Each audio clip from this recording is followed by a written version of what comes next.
Welcome once again. Oaths and Promises. Session 4. Jump right in.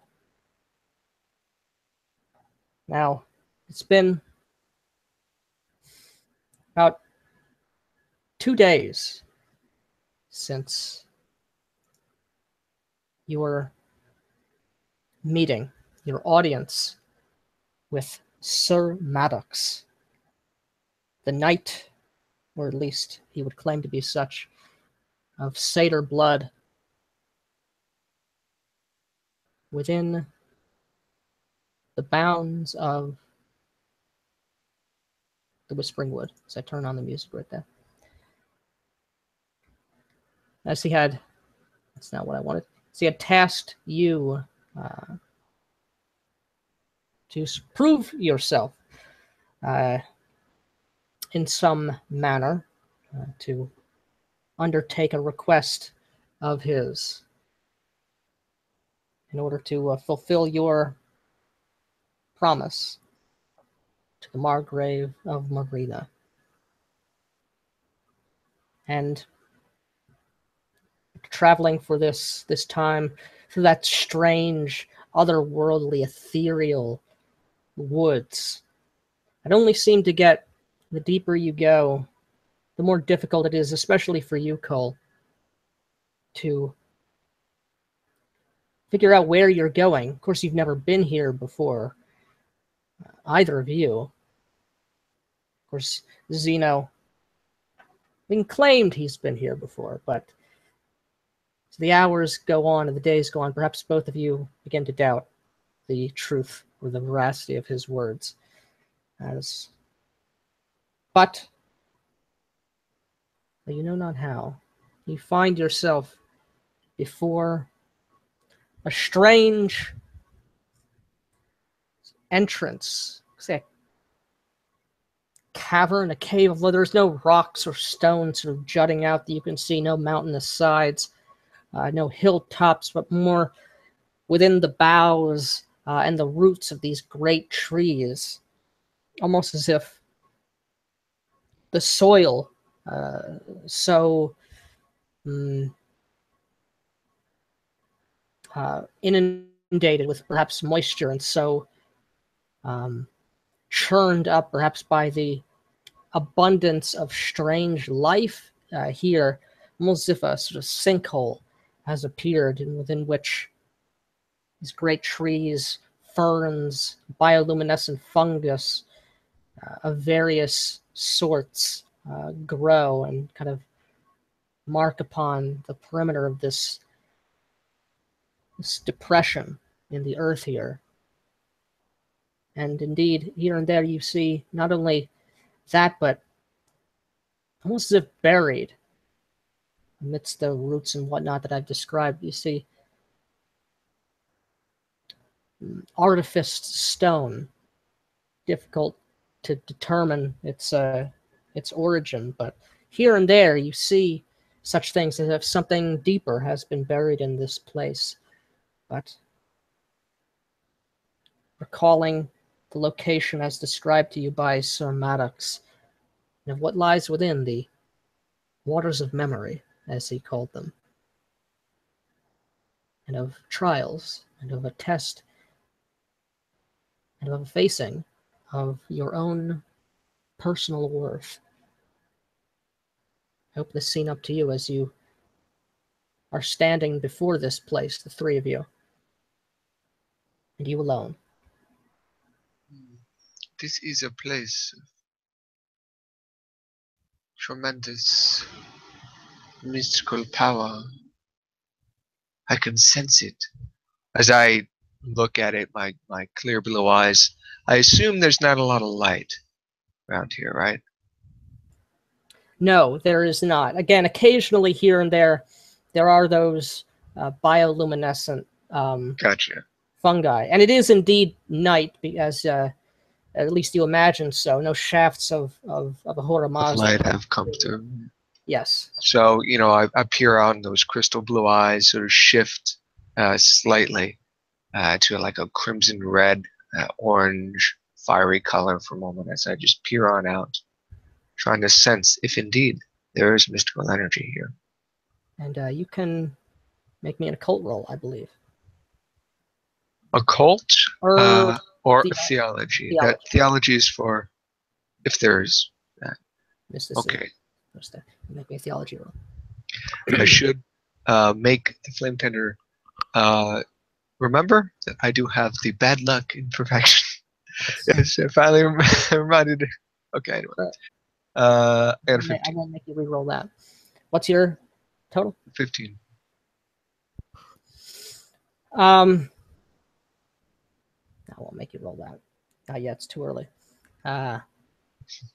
Indeed, you do sense the presence of mysticism. And not only that, but with your perceptions, your senses, that auras that you read, very potent. And though you can't put your finger on exactly who has their fingerprint upon this mysticism, certainly it has, like so much else here in these woods, the feel, the flavor, if you will, almost of mysticism of the dream. And do you not feel it, Cole? There's great spiritual power here. Perhaps the spirit rests in this tree, in the roots. Then I turn back to you. Perhaps. This does seem to be some sort of holy place, but we've discussed this. I don't have the sensitivities you do to these sorts of energies.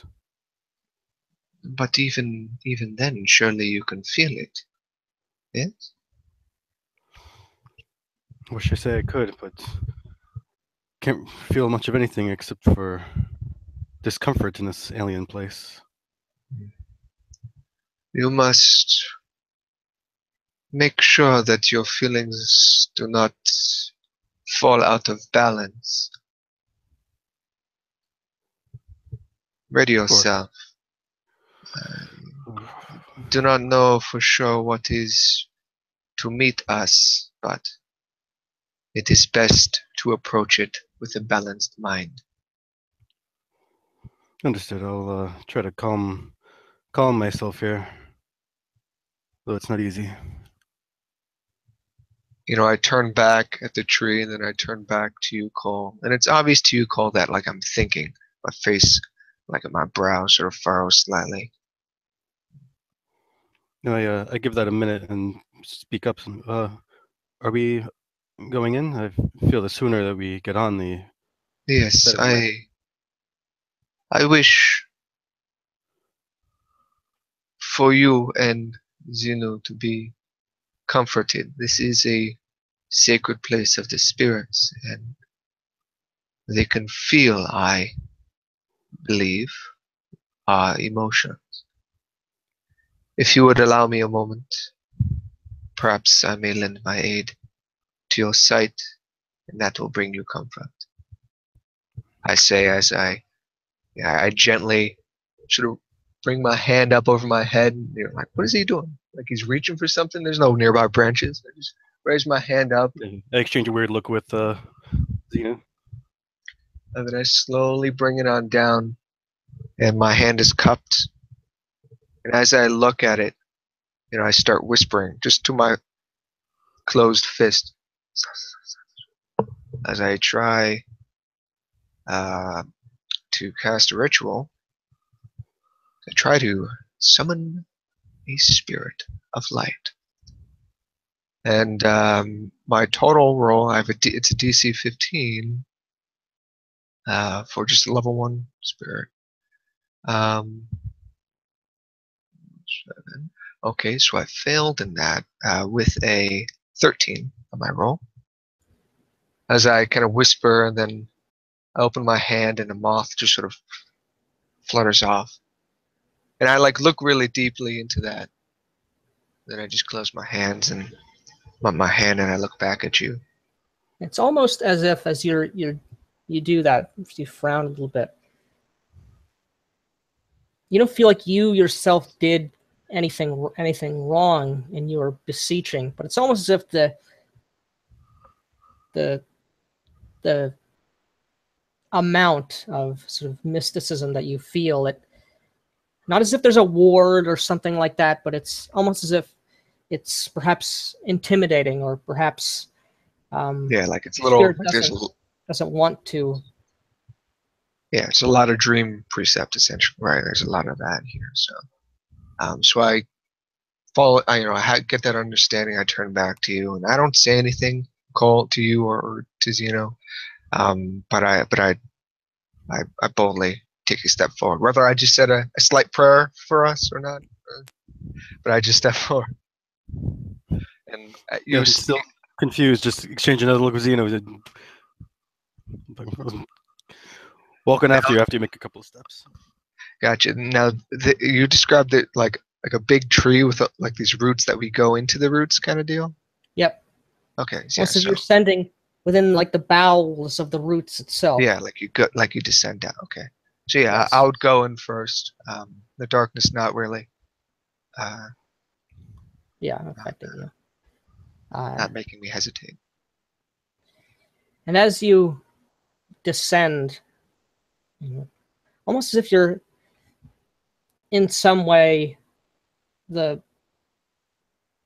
hole, the opening of this, like following in some way the path of the roots themselves. You kind of get that sense here and there, the moist smell of loam and of wet wood, and even here and there the roots, the sort of minor branches poking through to sort of duck your head here and there, or sort of brush across the side.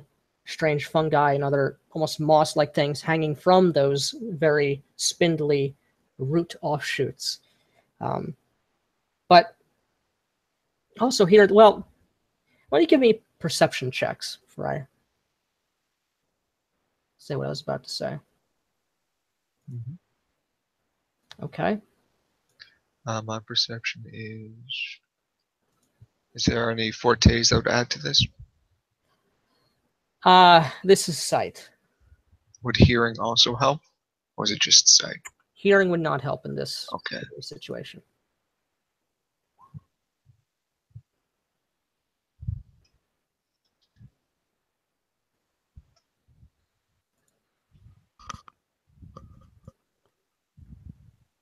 Okay.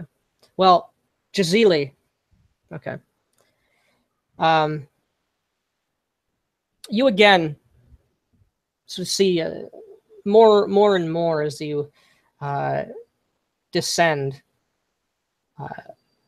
pieces of sort of wall sticking out here and there, sort of as you move through these tunnels. A bit of a sort of elevation downward at one point. Perhaps you almost sort of slip for a moment, and a bit of that cycles and cycles of soil. You see a moldering sort of stone staircase, if again some place long since buried in this place. Although you've never heard of things, especially stone sort of structures being built in the Whispering Wood before, but perhaps giving you a sense of the age of this land.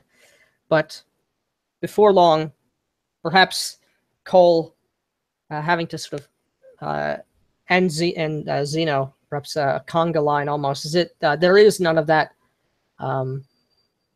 bioluminescence in here.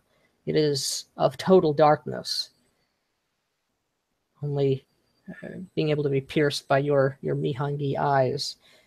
But you, Jazili, and of course you alone, given the pitch blackness, that passage kind of opens up, and you're in a kind of looks almost like a break or a natural shelf of solid rock in this place. Natural, not worked in any significant way. That is kind of, you're sort of entering out here, and you look to your left and you see almost like a like you're standing upon the shelf of some great ledge or something that extends very far out to your left, and within which Cole, you can just make out some kind of bizarre, almost forest green illumination. So the only thing that kind of your eyes latch onto, although its source is unknown at this point, as it is beyond your ability to perceive. But Jazili, again, in this pitch black area on the wall, the stone before you, you see a very old, strange, stylized painting of a script that you are unfamiliar with, and a stylized, almost tribal painting of some sort. And I'm going to ask you to make me another theology roll, as there's that, and before that, there is kind of like a stone, almost like a stone dish that looks like it was a natural stone, perhaps a great river stone that's just meticulously been ground and ground and ground. 12. Okay, got it. Can I do a academics? Sure. Like to decipher some of the things? Yeah, and if you have any fortes in deciphering language, that would apply. Okay, I just got an 11 on that. I say I kind of look at it. Like I go to like kind of make it like I brush some of the grime or, just some of the foliage away to kind of make it out a bit. Mm-hmm. Unfortunately, you're not certain what it means. Like some of the characters, I'm like, and I quietly just sort of move my hand away. It's not, by no means is it like a, Right. Just like I guess it's sort of respectful. And as you do that, you're looking at it. What could it be? Look at this. Could have left this here. It's certainly old. What is that? Is it? What color? I wonder. Perhaps was the. And I'm noting these things. Cole, like there's a painting. Yeah, strange old characters. And this is a place where the spirits meet. This is what I am thinking. Oh, are there spirits here now? I can't make anything out. What is that? Markings. I believe we are in their home now, Cole. It is best you do not worry. If you do not see them, they will make themselves known to us if they wish. But as be you sure. say that, as you say that, sort of like I can't figure out what it is, and you kind of that dish, that bowl of sort of ground into that rock. You see kind of a spark, a soundless spark, kind of turns all of your attentions, and certainly yours, Cole, the only sort of visceral light in this place, which sort of, again, with no fuel, sort of begins to burn as if liquid flame poured from some unknown source into this stone, which illuminates that those pictograms that you had examined previously, and it is of that similar kind of pale blue coloration that you had seen before in Triadano so many days ago, as sort of appears from nowhere. No heat being given off by this flame, but of course, definitely that pale light. And as that happens, sort of see kind of emerging from within the flame, strange creature, as I can share my screen here, appearing. So that almost stunted kind of wings upon this strange looking creature. The feet looking to have been amputated, and the face, hair, skull, and neck of this thing almost being burned, as you perceive, as you sort of hear kind of the crackling and the burning, almost as if that brilliant halo is damaging the very creature that it orbits upon. I step back as the thing just appears. I step away from the bowl and kind of closer to Cole and Xenu. And I try to, not looking at you, Cole, I try to either make a gesture with my hand, or I touch you to show some sort of respect. And you see me kind of kneel down slightly as I look at the thing.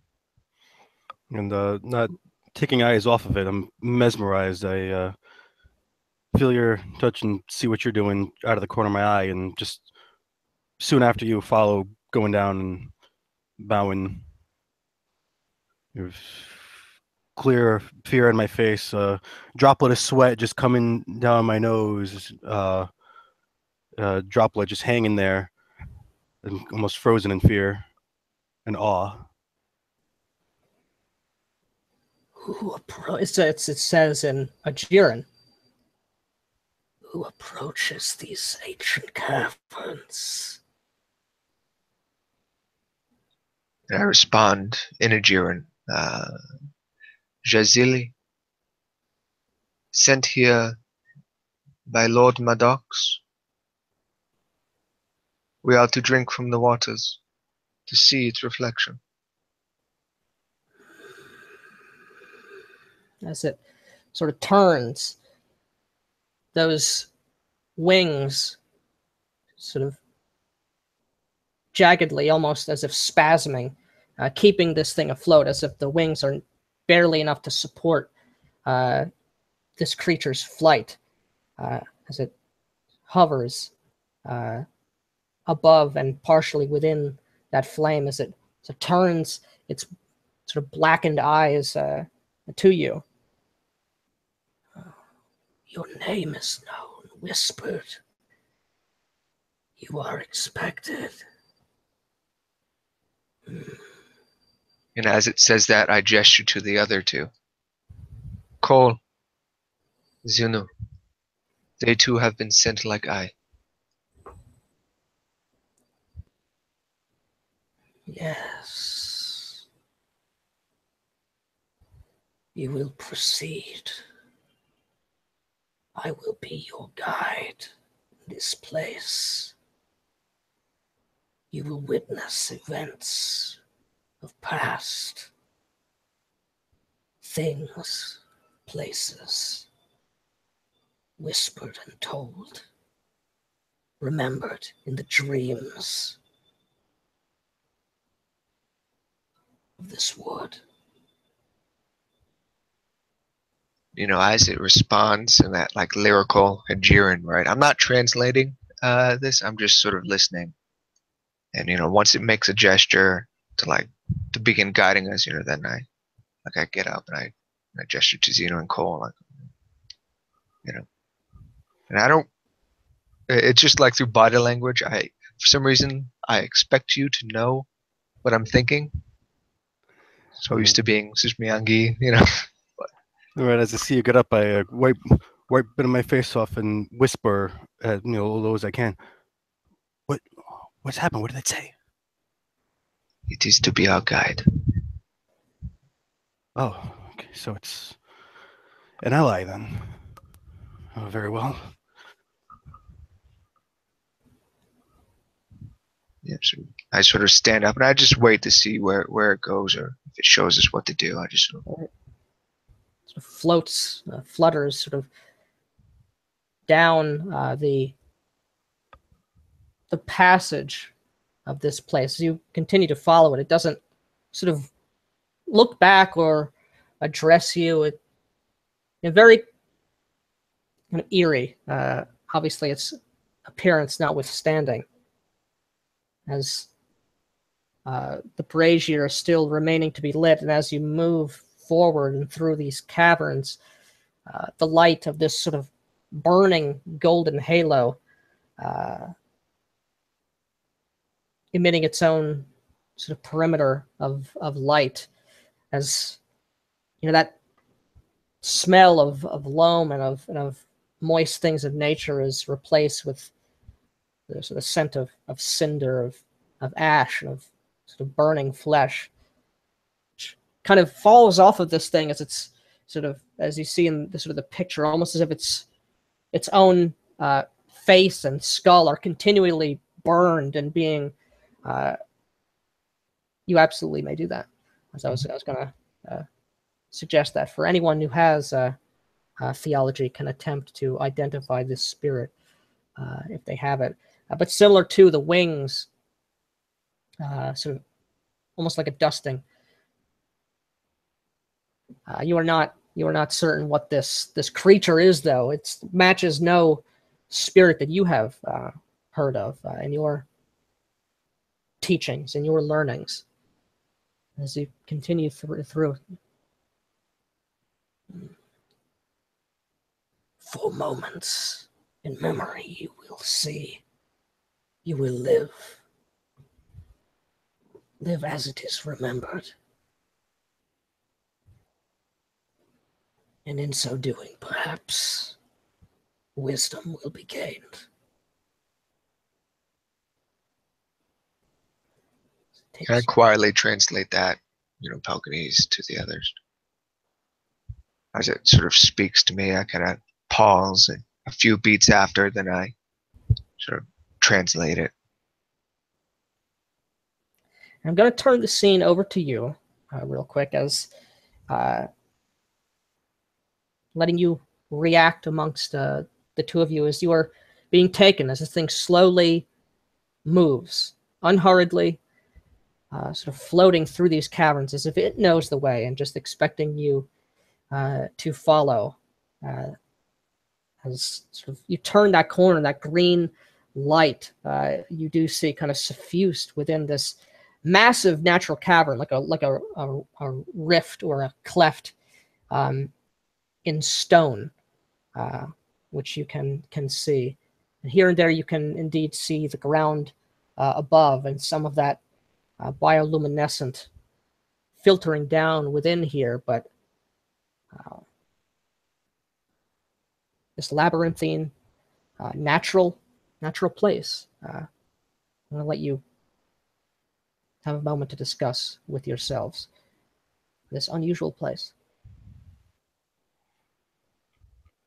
What this thing says about seeing the past, I thought that was some fancy language on Semitic's part, but are we to actually see the past? I'm not sure. I do not know. The spirit, it is clear, it knows the way. Yes. It is our guide in this. I do believe this is for some to ascertain some amount of wisdom. And you said it was expecting you or us even? Yes, it knew our names. Oftentimes the spirits, they speak of those flesh-bound. Strange. I've always heard and understood that they were largely disinterested in our kind. The spirits come in many shapes and sizes. This one knows of us. How it knows of us, I do not know. I've never seen a spirit with my own eyes. This is a strange thing. What manner of spirit is this even? I'm not sure. On one hand, I feel it is a spirit from the essence of the sun. But on another hand, I feel it is something else, perhaps the dream, the energies of the dream of opiate are well here. Perhaps a synergy of the both. Or something else entirely. I agree, it certainly does seem angelic, but I know much less of the line of dreams.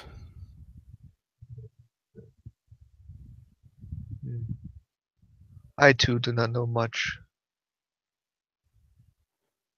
I find of that the surprising. spirits of opiate. And after all, you and Xeno here are both Fae. My study in the faith has been more aligned with light and darkness than of dream. But I do wish to expand my understanding. As would I. This is I don't like not understanding what's going on. I feel like I'm almost lost in this place already. I can't even be so sure I'd find my way back out. If it comes to it, I will do my best to make sure the both of you are out safely. Yes, please, you seem to be the only one that can even see down here when this luminescence is away, and hopefully it'll stay by the time we leave, but I wouldn't want to be so sure of that and come to find that we'll be lost in darkness once the spirit leaves. I just make like a slight noise at that. I don't say anything further for a few moments.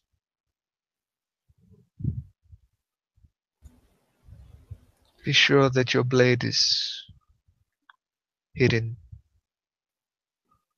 The iron upsets the Fae. It will upset those of the dream. Of course, as Xeno constantly reminds me. There is some truth in his words. I kind of look at Xenu, and then back at Cole, and then back at the spirit. Yeah. Obviously, I'm not even attempting to fill in for him in this situation. He'll be here soon enough for those watching. But as some minutes pass, as indeed you're right, Cole, taken in this winding passage, so strange as this place. You're not sure where you are. You're definitely would take a lot of doing to find your way back out of this place. But so you're passing through a place sort of lined, kind of like creeper vines,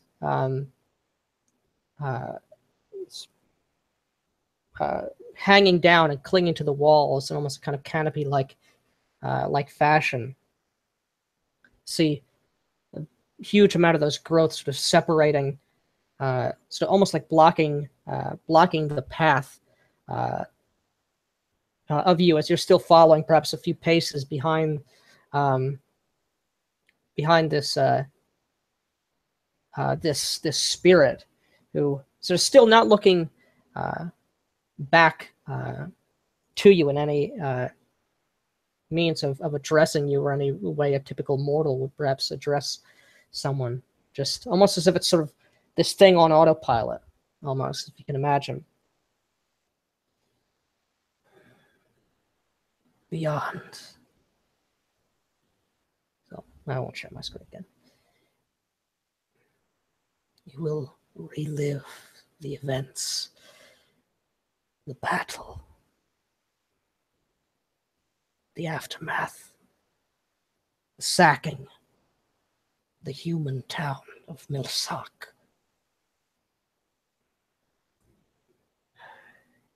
Many cycles ago, the blight ran rampant in the southern lands. The people of the wood, the strong, the brave, of the twin kings of Dream,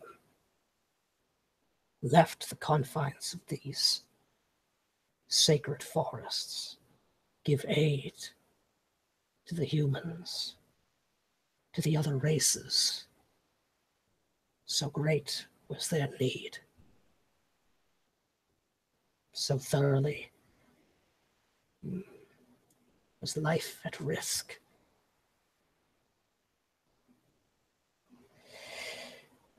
town of Melisak, defenseless. The elderly, children, women. The human town. The soldiers, the militia. Lines having been broken.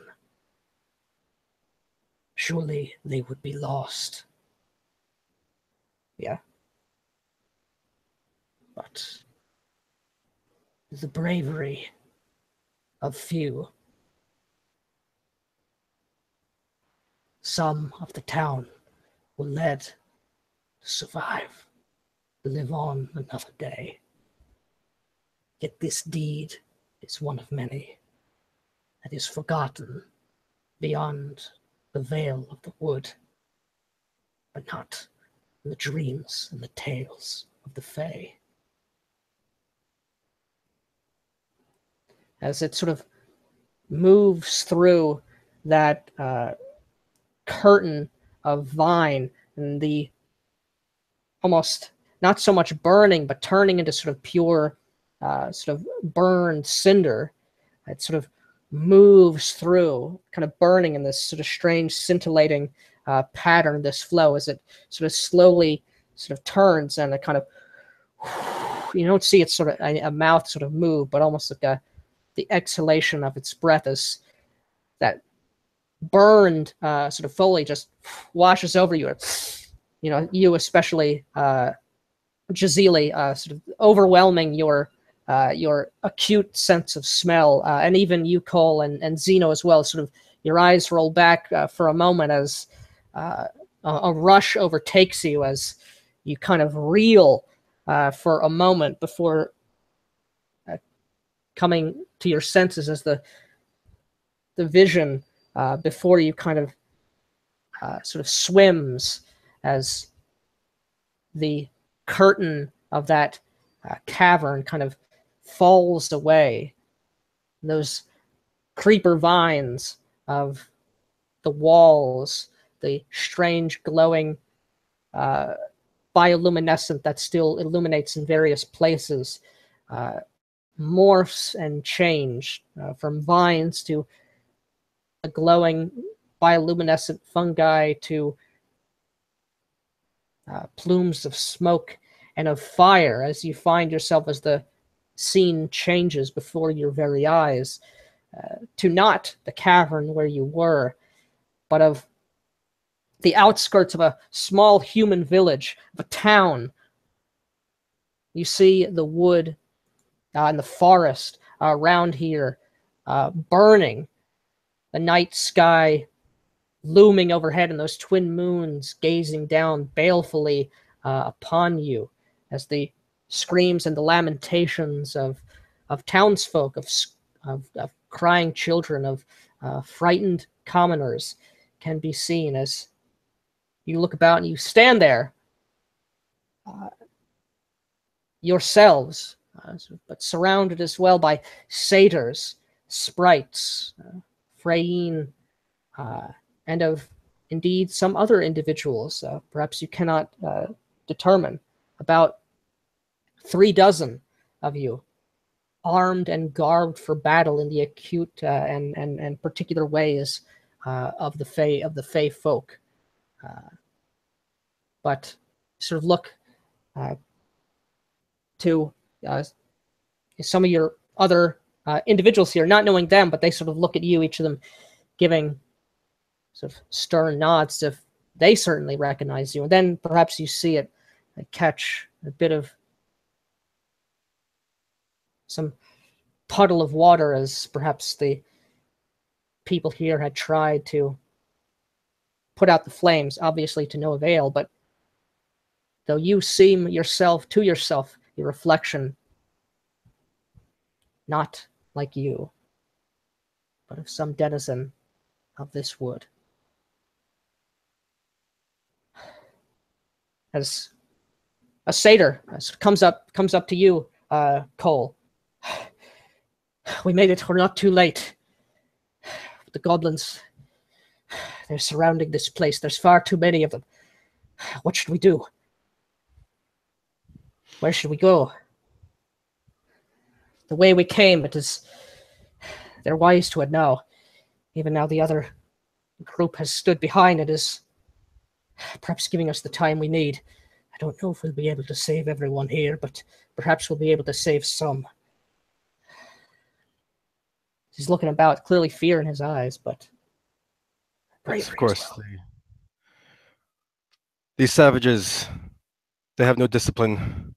Although they outnumber us greatly, we can certainly save as many lives as we will. All of you here are gathered to save this day, and we will drive these horrid creatures back.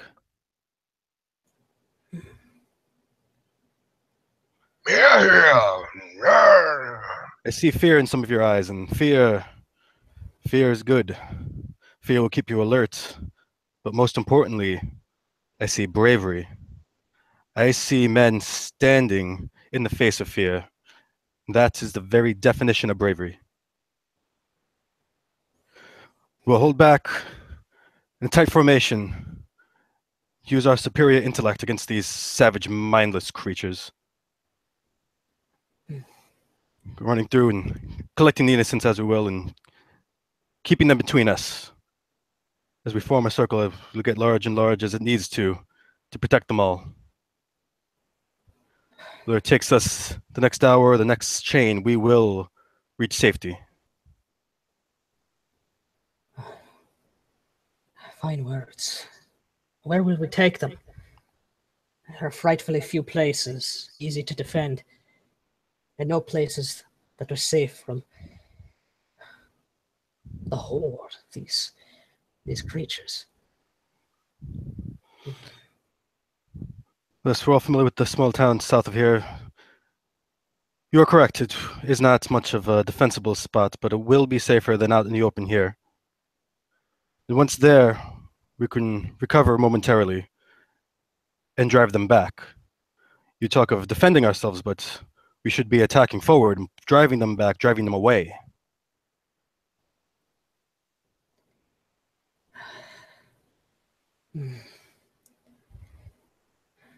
What say you, Sulag? Says another, sort of gesturing to you, Jazili, or Sulag. That's apparently your name is. Perhaps a growth, a wrong growth, just sort of making the satyr's chin a bit bigger than usual. I agree. We'll cut through, make our own path. Use those buildings. They have good numbers, larger than ours, but we'll funnel them. We'll use walls and buildings. Make their numbers useless. It is perhaps a good idea, but not with the people here. We'll need to get them out first, but again, how will we do it? There are perhaps do not know how many have survived. I would imagine at least perhaps 70, perhaps more, perhaps a bit less. I will need to be escorted out of this place if we're to use the town to funnel their numbers. Certainly, he's gesturing to one of the sprites, also with those brilliant butterfly wings. Perhaps we can harry them, chase them, move them. But it'll be one hell of a game. chuckle. Yes. One I feel we've all practiced well. Do what you can to lure them away. As yet said, they are near mindless, wretched things. Their attention is not like ours. And real quick, just like, would we know how far away the wood is or something? You would, as I'm gonna as as an explanation of what is happening here. So perhaps you can get the gist. You're reliving a memory in the dream, as you sort of slowly beginning to understand, almost in that kind of dream logic, like things that don't make sense but appear perfectly reasonable when you're in that dream. Oh, of course, you're you, Jazila, you are Ranger Sulag, as you are clearly some form of, you look like a Freyne, but with kind of bizarre blood of perhaps something else, as vines and leaves in certain places sort of emerge and sort of wrap themselves around you in various places. But you know that you know yourself to be a respected individual, in fact, a leader, a ranger, one of the defenders of the wood that has done quite well and has the respect of many of the Fae here. And you, Cole, you looking down, you're not a human, but you're a satyr, my word, as you are Canthus, likewise a proud warrior, proud satyr, berserker, perhaps some might say, using, of course, the carefree attitude and the wild fugue state of the satyr to well, cleave many in your experience. Likewise, highly respected, and indeed, two of you are leaders of this band. Your golden claymore, or not golden, but copper claymore that you have at your side. But as it is suggested, perhaps one of you help get the people out, and the other organize the resistance to hold them off, to funnel them in as it were. Fine idea. Fine idea.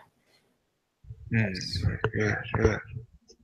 And I turn and I look at you, George. Like, I look at you like, we already know the answer. You're a man that loves battle. Yes. I will dangle my great carrots as I shake around my naked body, letting whatever dangles. These mindless creatures will chase after it, and they will be cleaved down as they come and follow. All right, then. For all of those, join our fearless warrior. I say with a bit of a smile. You three will be with me. We'll be trying our best to take who we can down to the wood, while you and yours do your best to hold them off as long as you can until you must retreat into the woods. That's right. And then, as if perhaps just waking into the dream somehow, look, Zeno. Can you hear me? Zeno, we can hear you. Okay, very good. As you find yourself within a living, or perhaps waking, or perhaps not waking, dream, a dream remembrance of the sacking of a small human village long ago. But you look down, you look at in this memory, you look at Cole, who is no longer human, but a proud satyr warrior, wielding aloft his copper claymore. Jazili, not the strange red-capped Mihan Gi, but a spirit-blooded Freyne of sorts, or perhaps you're not even sure if it's a Freyne.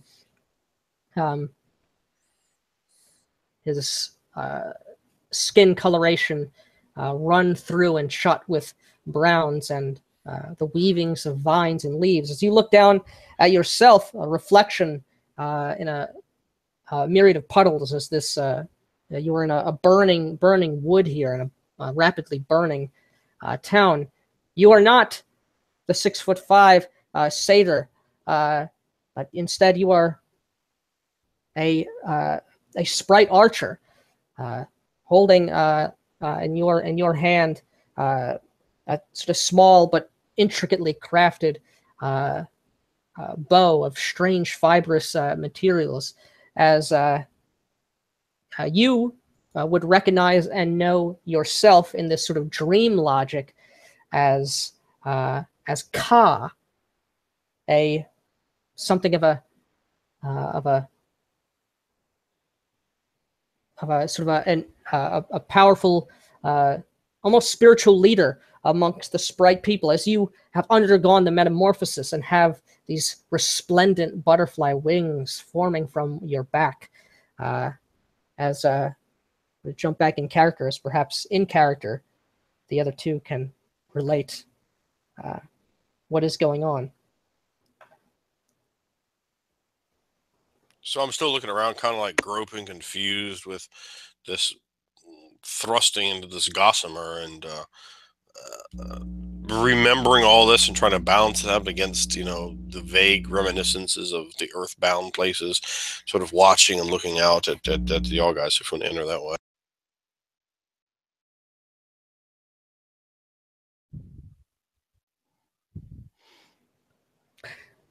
Well, good. Oh, I had worried you had not made it, Ka. Perhaps you and the rest of your archers harry the goblins, funnel them through the town, make sure they're exactly where Cantus needs them to be. Who is this speaking? This is so you are standing on the outskirts of a burning village, or as you know, as has been explained to you. This is a scene. This is the sacking of a small human town, a small human settlement during. I got that, but who's the one talking? Another sprite. There's about 36 other fae of the wood here, of various species, as you're all trying to figure out how to get sort of the women and the children out of this human town. You're sort of doing this,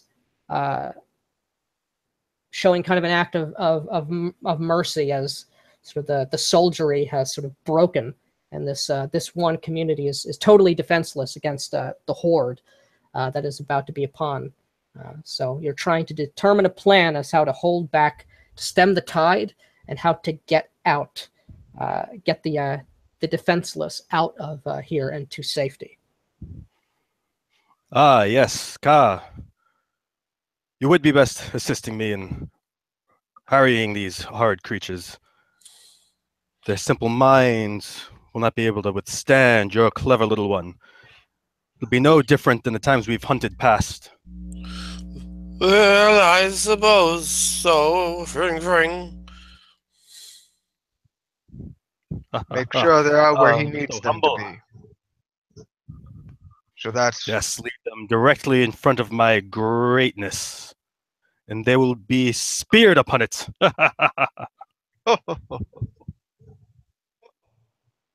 Hold them off as long as you can, brother. And when it looks clear, you are to follow us.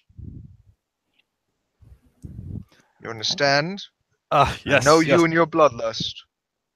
If I kill them all now, then there will be no need to retreat. That's right. Now, what I'm going to ask for, as you... I just kind of give you a roguish smile, like, eh. That's right. Each of you to give me either of your choice. Your stats are still your stats, as you sort of, again, in that strange dream logic, you sort of know you're you, but it also sort of makes sense that you're this person. Again, things that don't make sense, but you perfectly and accept them with no question in this sort of dream, or diplomacy, or an intimidate, guile, or indeed any perhaps other such role that you can ask me if it's appropriate. Two, as you are all leaders in this particular scenario, as you try to command your forces to do whatever it is you desire. Oh, very nice. So get those rolls. Yeah, diplomacy. Okay, if you do it that way, that's fine too. All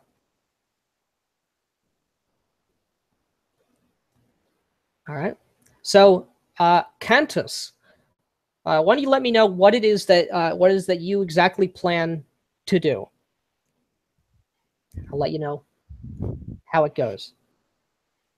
I'll take my men and rally them up into a fiery frenzy of satyr dominance and sprite intellectualism. We will have these horrid creatures hurried around. The little sprite men will corral them and force them into a area in which we will be prepared to take them down. Small archway, a small alleyway, what have you. No matter what, I will be there front and center, cutting them down left and right, and my little men beside me will help the stragglers who manage to get by. Are you with me, little ones? So you're bringing the sprites with you for this situation? Just yeah. I'm hoping to get them to absolutely help corral them, and I'll do the spearing on my greatness. A raucous cheer of tiny voices, and some from a few the sort of buzzing, flittering of butterfly wings.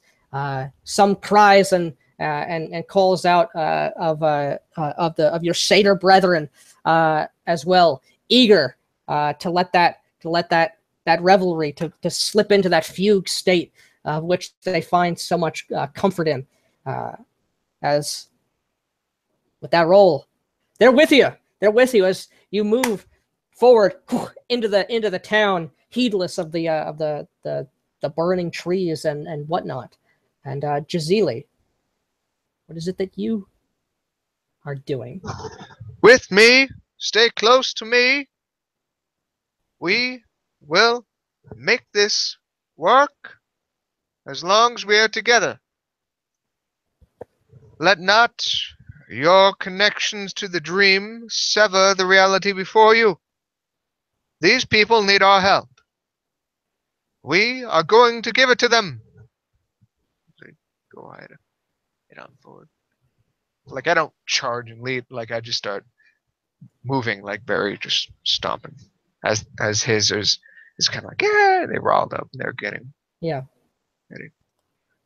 As less riled up with the fervor of Cantus, you sort of playing upon those emotions, the feeling of compassion, those emotions which are that run so hot and so high amongst the Fae, as they sort of nodding amongst themselves and looking at you and hearing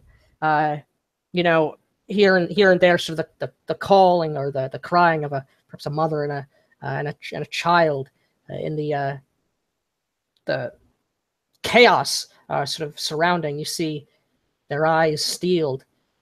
They will do this, and they will follow you, and indeed they do.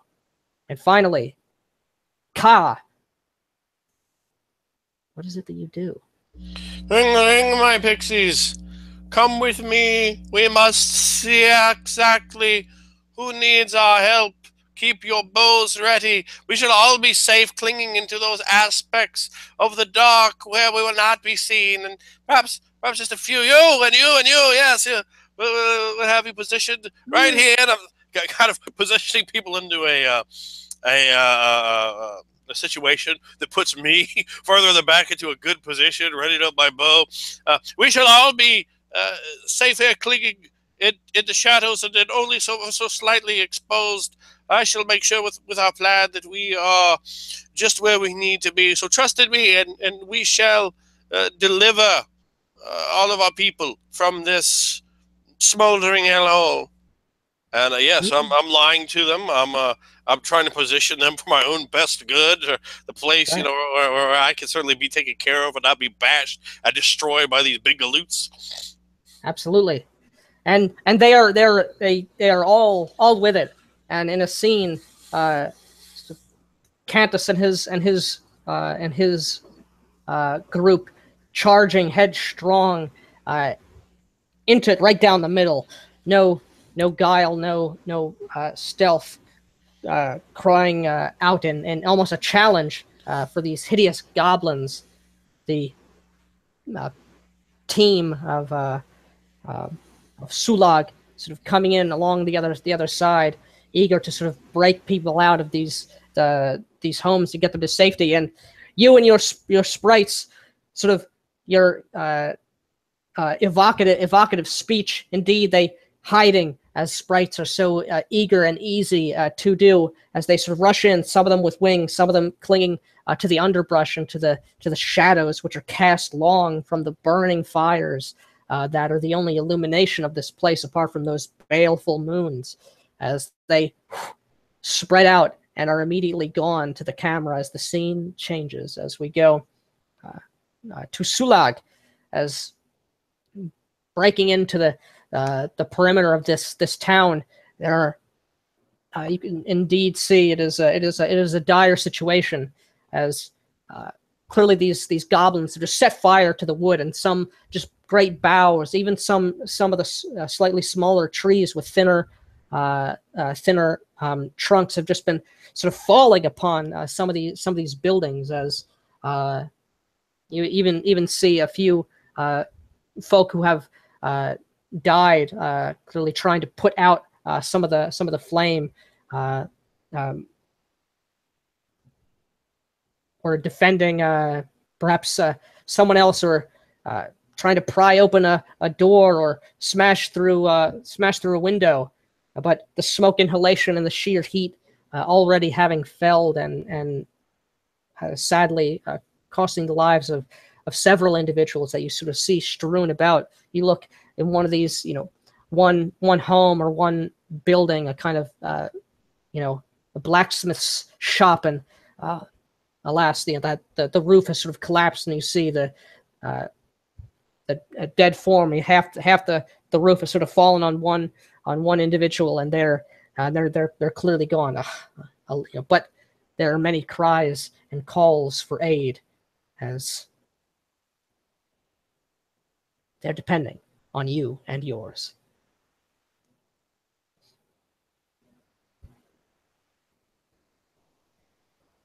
As this is a small human village, perhaps.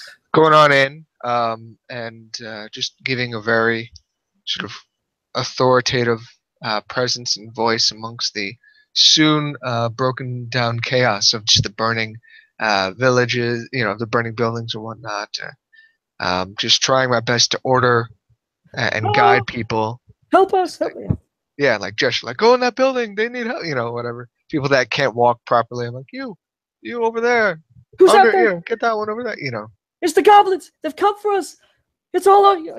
Some people are afraid, just hearing voices, or sounds of feet. But so no, it's satyrs and Freyne and even sprites. What are they doing here? Help us! Help! It's up there. They need help over there. So on. I'm saying that more so to like the people with my company, like the few couple people, over there, go over there, check that building next. As maybe the others, I forget the name of George's persona, but like he's sort of I assume moving in, almost like helping, but also like hyping people up, maybe finding good spots for bottlenecks. Okay, cool.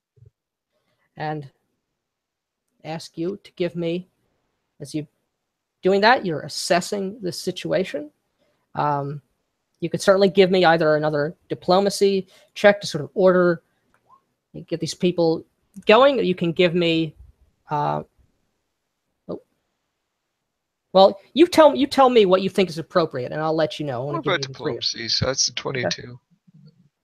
Okay, so That's 22 against Faye, 20 for the other human inhabitants. for the humans, so you're moving your people around and trying to calm the humans here. Is the wailing of babes and the shrieking of common folk, young children, women folk, obviously strangely.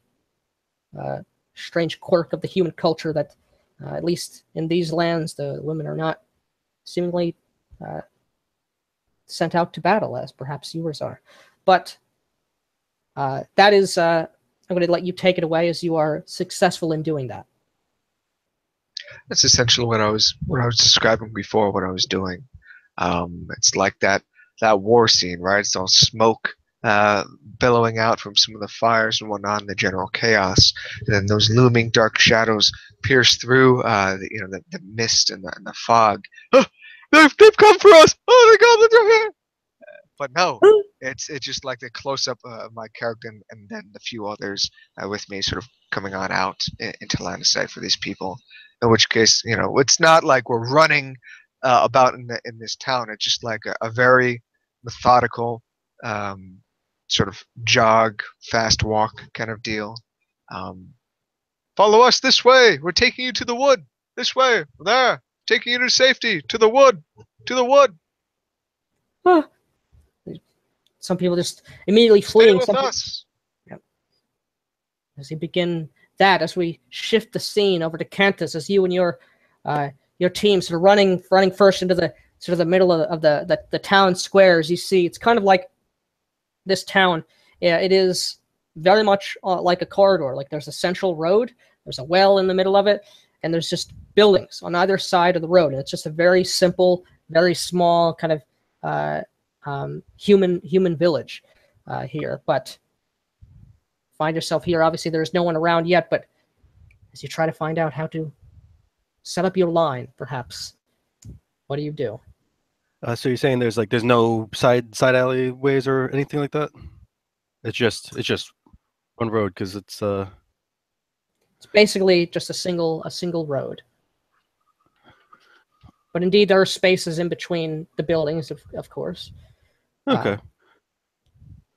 So upon reaching the well that, as I can tell, was somewhere about in the middle, I set up my men. Forming a line right in front of where the well would be, trying to make sure that we never get pushed back from the center. And I also look around and see these buildings these claimant have been making, and can even hear some voices inside it, and realize some of them are still in here. And I just call out, "Your saviors are back that way. You can run if you will. But are these the great conquerors I've heard about so much? This is what humanity has to offer? Ha! No. Those of you who can and will should come out here and enjoy this bloodlust with me. Huh? Okay. Can you give me an intimidate roll?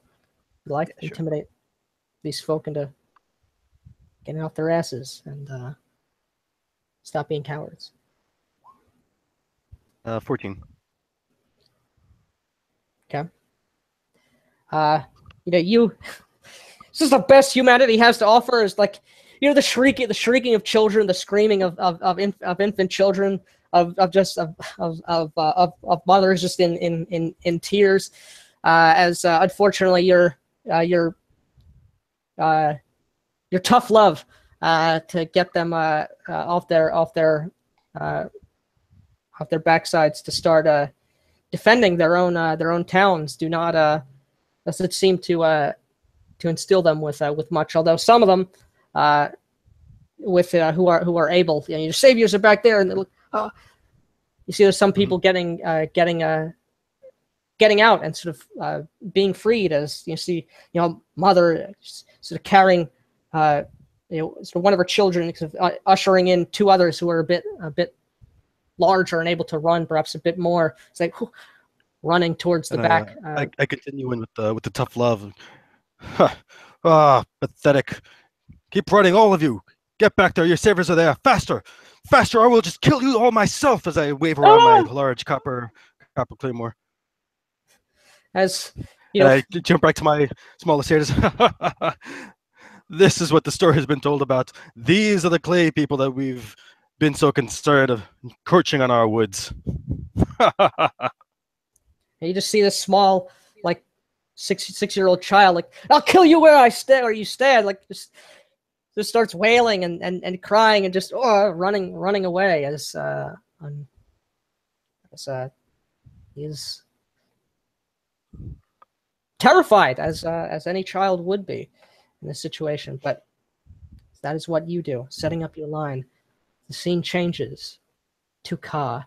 It's you and your sprite sort of filtering and flittering about, moving, weaving through the underbrush and through the woods and through the buildings, looking for those goblins, looking for that force to funnel them in to where Cantus and his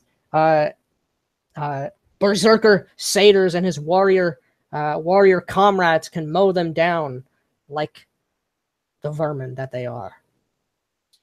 And rightfully so, as vermin they be. They're we're those of us who can fly upon our own wings do so. Some riding upon the backs of giant bees with long hooked stingers, and large Luda-style moths, even enormous grasshoppers. We'll do what we need to do as we transverse through the darkness, through the smoke-smuggled stars. You understand? And we're going to make ready small of copper doused in all sorts of poisons and things from the dreaming of things that will smoke and things that will render others asleep with the draughts of Lethe itself, and into their minds paranoias, itching fits. And we're going to make our way through there like assassins in the dark and the night to prey upon them and utilize their own foul, despicable stupidity against themselves, as loathsome as they are. I'm going to ask you, for you and for your team, to make me a stealth roll.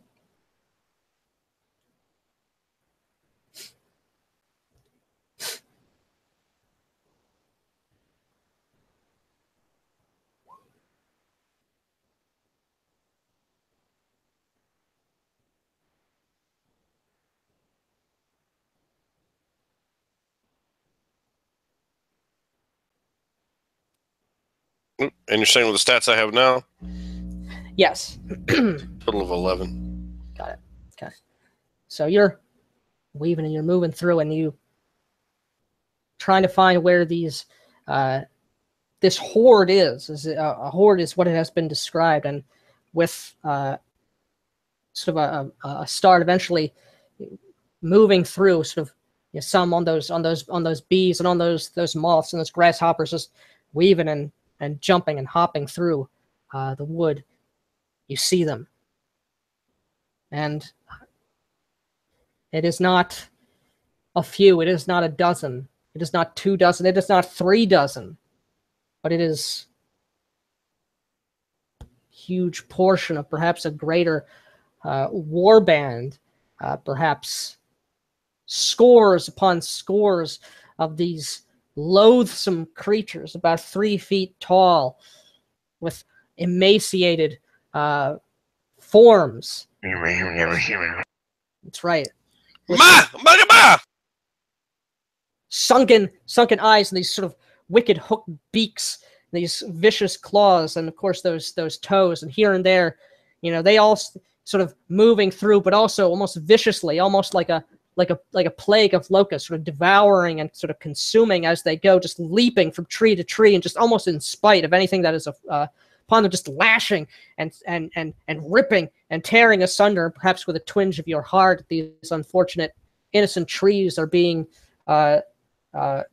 befouled and burned and torn asunder, as just great gouges are from the nails of these things. They sort of cling on like parasitical creatures as their front claws and those toe-like blades, and even though the great unpleasant beaks just biting and just almost just hateful of anything that isn't even them, and even perhaps them themselves. They're just sort of slowly, almost like a mindless or just force, almost like a force of nature, just coming through and just consuming all that is in its path as sort of trees are sort of snapped and torn over. But you see them, and then one of them sort of lets out that call, that you know, as what Again, you! as it shrieks out its unpleasant tongue, a tongue that is unwholesome for you to hear. But as it leaps up and just snatches one of those bee riding sort of sprites, catching it in its sort of toe claws, and with not even sort of a chance to cry, you see one of your brethren just sort of torn asunder, torn literally limb from limb, with just a single sort of swiping, pouncing strike, as that cry sort of goes up amongst the rest of them, and they turn, and the horde sort of begins upon you as arrows fly in the calls of sprites, in the delicate tongues of the Fae, attempt to hold them back. But what do you do? What is your reaction as you've been spotted? But perhaps there is still time to retreat and to bring them back to where they must go. I will fly higher still and unleash upon them several small pins of copper gleaming there in the licking light of the flames. And I will unleash several of those darts tainted with dream stuff to send them into long, long slumbers from which perhaps they will never awaken. I hurl them down quickly like spears into this mass of goblins coming, almost sort of grenade style, as opposed to throwing at one of them, needing only to prick that skin. That skin, unpleasant as it is, almost as if like the remnants of feathers having been like melted and like like sort of this moss-like fuzz, like a feather that's been dipped in perhaps acid or some kind of corrosive, losing all but the wispy core and delicate fibers of its structure, sort of blowing and weaving, almost twitching with a seemingly a life of its own. I'm going to ask you to give me an attack roll for you and for your whole team.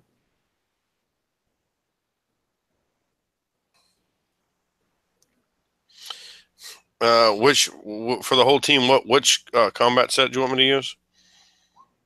Ooh. Whatever your highest thing is. That's sort of this dream logic. We're just using your all right. stats. All right. Well, I did roll an 8, so I got a baseline a base of 19, which is quite high. 21, 26, 28. Okay, so the scene is yours to shape how you want to turn this. As the filthy goblins lope on their haunches, their loathsome, despicable feet, all the more disgusting still, the more you see them, and the flicking, licking flames to illuminate the darkness from which they're rushing through. Am I coming out? Mama, never again, you! As they slap at each other with their despicable feet, with their despicable claws, with their hair like protrusions from their loathsome, rubbery, despicable, fungusoid-like bodies. Man, my God, yeah. I might get my people, they're good meat. And as they run through, their eyes illuminated by the flames, yellowed, despicable, from the sequestered areas, from the darkness, from clinging to trees, from riding bees and moths and centipedes. We don't give a damn. Some of us fly. We throw down copper, licked with the light of flame, doused with ever so slightly protruding oils of caterpillars, of spiders, of all sorts of beasts and things unwoven from the dream fabric itself, as they fall into these phosphate, penetrating into them. Holes burn around where their mossy-like bodies, where their ribosomes were instead burn marks come from the poison, from the drops of dreams and tears of venom that stick in their body like, and some of them just begin viciously attacking each other, thinking the other goblins have attacked them and turned upon them, jumping up, rending each other with claws, till others come loping there through, still looking for that human sweet meat that's so good to eat. That's right. And with that, as you enrage, perhaps some of them, even with your precision, that sprite precision, flinging those bombs and those darts and those arrows just where they need to be, those bee-like lances. The numbers are too great, but it doesn't matter. You move back, and they begin to follow into the path of Cantus. But the scene turns back to Suleg, or Sulag, as many of the townsfolk, you're able to gather them out. They're standing. They're in the rear portion of the town. This way. Town square. Quickly and you see, now. sort of here to the horizon, over the distance, amidst the popping and the roaring of the flames, just the sounds, the shrieking, unwholesome cries of the multitudes. They're coming. Quickly now, they're coming. Quickly now, follow us. Everyone, follow us. Follow us. There's nowhere to go. What? This way. Follow us. I keep sort of repeating. You, pick that man up. Quickly now. Just some old man. Oh, please, my leg. It's hurt. Like a friend goes over and helps him up. And Lord, I can't get up. That's right. As off in the distance, you hear that. As I just gesture, I hold up a slight banner with like this strange woven, sort of almost semi-transparent, or perhaps it just is glossy. Its surface very glossy. Essentially, a banner of the wood of the two kings, gesturing. Right. Here, follow us. As now we're moving through the main street, and sort of out the street toward in the direction towards the wood. And as I'm saying that, follow us, you. I pick four of like my 8 people, whatever, or 8 or 9 people I have, since you only said there's 3 to, I just pick like 4 people, up in front, arms at the ready. And so these guys go, they take out like a wooden spear, they get it at the ready as they move a little ahead of this little congregation as we're moving, just spears out, as we're making our way towards the forest. And they're essentially clearing the way of like any debris, burning debris, whatever. They're just trying to move it asunder or whatnot as we're trying to make our way out. All right. I'm going to ask you to make me an outdoorsman roll to navigate your way through the smoke-choked ruins of this once beautiful wood. Okay.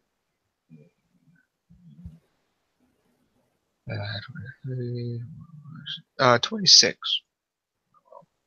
Okay, so you take it away. That is success. Now you said was there like a light wood kind of nearby the. Yes. So like the town, and then there's like light woods, and then so we leave the streets of the town, and those echoes of those calls, clanking metal against bone, weapons or wood, or the popping and cracking of the flames, the ever present and growing shouts and just cacophony of just perhaps even hundreds of thousands of now and then the words "good meat," and I'm against you. "I'm again," and so on are heard amongst the sort of white noise of the chaos, and it like a very much like a wartime sort of action scene. You know, gesturing, a guy in sort of slow motion, his mouth open as he's calling on out forward in slow motion as we're making our way through the entering in the light, like the not really the forest, but you know, portions of the timbers of branches are falling on down, being set aflame. Ash just falling from the fires of the city and sort of enveloping the land, the grass, the branches, covering everything in a mixture of grays, and now and then punctuated by those bright orange and yellow flames. As we keep going further and further in, gesturing, go left, then we go up around a large rock that sort of spirals up, the land goes around, and then we go down. It's not a direct venture. It's kind of weaving through just the natural landscape as the forest becomes less and less covered in gray and ash and more green and alive and brown and dark and dark and dark as I bring them on deeper into the forest. Right. Those who can. Those who can, and alas, it is not all, but it is what you can with what you have, and it is certainly more than otherwise would be, as you, with perhaps a heavy heart, having to leave some behind, that you know there's still more. You hear them, no, wait for me, as it's too late, they're upon you. But you have to do what you must. You move as quick as you can away from the scene. As the scene changes to Cantus, as you and your team are standing there, sort of shifting in their feet, their hooves, as the case may be, sort of ready. But some of them, as you see, just the dark of the splotched green and the browns and the blacks, almost black on black, silhouetting against the illumination of the burning devastation all around, the smelling of popping sap and of the singeing of thatched roofs and other timbers. You just see goblins by threes and fours, and as more comes, even more, just sort of leaping just onto the tops of rooftops from branches and sort of coming down in almost this sort of just wave of just like locusts. They start charging. I'm gonna ask you for attack roll.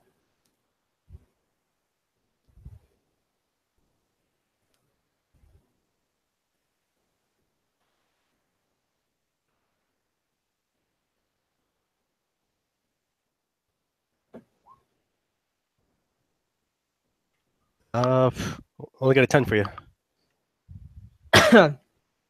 Okay, so you could take away the scene, but as you are severely rocked, as many of your sort of brethren just go down immediately. But but you yourself don't immediately fall, or the line doesn't completely be torn asunder yet. But devastating. Right, so, yeah, they all come in and as confident as ever. I suppose these are not fair odds. There are not nearly enough of them. And as a particularly aggressive goblin comes down, jumping past the line from high up, I take my claymore and just cleave it right in half as its body just splits right back. But then there's just another one that I have to dodge out, and another one, and another one, and there just keeps being way too many as I start backing up, making sure that I don't get hit, and I see my men just falling and falling and falling, and my Bacchus, pull back, keep the line. Hold it back, as this one just like just grabs this, sort of puts up his claymore as the goblin just like jumps up and lashes on, as just landing sort of on the flat of the blade, just with just that unwholesome tongue. Mines! As just leaps in and just gouges out the eye of one of your satyr brethren, that wicked beak. It's not that these creatures, it is not that perhaps one of them, two of them are a threat, but dozens and dozens, more and more and more coming over, as if there is no end, as you pull back, as trying to hold them back, and you're able to sort of hold off the bulk, but there are many that sort of spill through and spill over, seeing the fleeing humans and the others in the distance. But at least for now, you were holding the bulk. Ka, what do you do? As you have lost several of your sprites, the ones that do not have the gift of flight, unfortunately, nearly all of them meeting their end very swiftly at the beaks and talons of these goblin scourge. As I see my people being desiccated by these goblins, of course, well, the people that I put in that position, those that I cared more about, I've already tucked away in most careful manner. Now, I'm keeping myself high above them and out of their sight as I drop upon them the death from above, the copper, the moonlight, the fire burning, and the venom, the strangeness as I pull forward, flitting out on my wings to bring this down upon the loathsome, despicable, hideous, and heinous goblin beasts. Okay. Trying to destroy as many as I can, but now I've gotten up behind them. I'm letting them rush forward past my position, and now I'm behind them to throw these little darts of spears into the back of their necks, into that bone plate, into their pates, into their ears, in the backs of their legs, wherever I could put the damage of the dream upon them. And I have my people, instructed to do so as well, likely having not been seen by loathsome, despicable goblin eyes. Okay. Fring, back and from behind, give it to them. Ring. And we bring that death from the sides, from below, rocks from above, utilizing the crevices and the crevasses as well, and right. and shadow and smoke and all such things to aggravate and injure the goblins, to confuse them, pulling up tripwires, causing goblins to fall on them, and activating other traps. And such that have been put into place. Smoke pouring out of some areas, with false fire and such being unleashed upon the gobbies. That's right. As that occurs, trying to flank as best you can, just the sheer horde-ish numbers of these goblins. So we shift the scene to Sulag. I want you to make me a defense roll.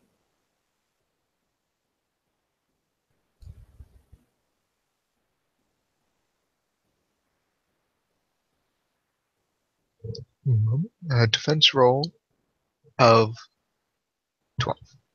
Nope, 13. Nope, wait. 16. 16, okay. So, some of the goblin... Yeah, wait. 16, yeah. Okay. All right. So, some of those goblins moving past are upon you. You and yours, but just quickly take it away as you were able to defend your charges. And as I turn to look back momentarily, just sort of doing a windmill with my arm, keep going, keep going. And I turn, and as I'm looking towards the people that are the humans are, old, elderly women and children. There's not a lot of young men among these numbers here, but as they're running on into the forest, frightful for their lives in this chaos, I just hear something. My ear twitches for a moment. I look to my left, and I bend back, as just a flying goblin, just in slow motion, trying to just eviscerate me just from behind. And I just boom as it leaps ahead. It gets stabbed. And like, and as soon as it lands, someone there with their spear turns and just stabs it. As that one is dispatched, I turn and there's like 9 and perhaps more of them just kind of running on all fours, hopping and now and then leaping up on rocks, moss-covered rocks, and leaping. They're getting close. With me, I call on out as I hold out that banner spear, and I move, and it's not like a lot, right? It's maybe a dozen or so of them, like a small portion of that big war band broke off, and it's chasing here. As I'm calling maybe 3 other people, to fall back a bit and to the attention, and as I sort of step on forward and engage in melee with these things. Is there?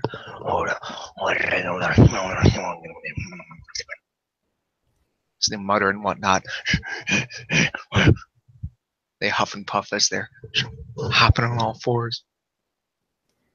As that scene happens, and as the scene moves from one to the other in that kind of almost slow-mo fashion that you had described before, as you one pouncing, you going for one of these elderly men that you had to pull up as you sort of slash against this goblin, this sort of long talons ready to bring death and pain down. You slashing this one away as you keep moving, as shifting to Cantus, as you see more and more of your brethren falling, as you trying to tell them to pull back, as one of these goblins sort of gets up in you as you grit your teeth, you bring those goat horns down upon one of the goblins, who reels back, that beak cracked and smashed and shattered, and from the skies above, the gossamer wings of Ka, likewise in that slow motion, calling to continue to rain down the death and the vengeance of the dream down upon them, throwing those seed pods and the poisons of the wood. As all this happens, and in a montage, we see the line hold and hold, but eventually it is overwhelmed as Cantus, you and yours are consumed, unable to hold back the sheer numbers of the goblin horde.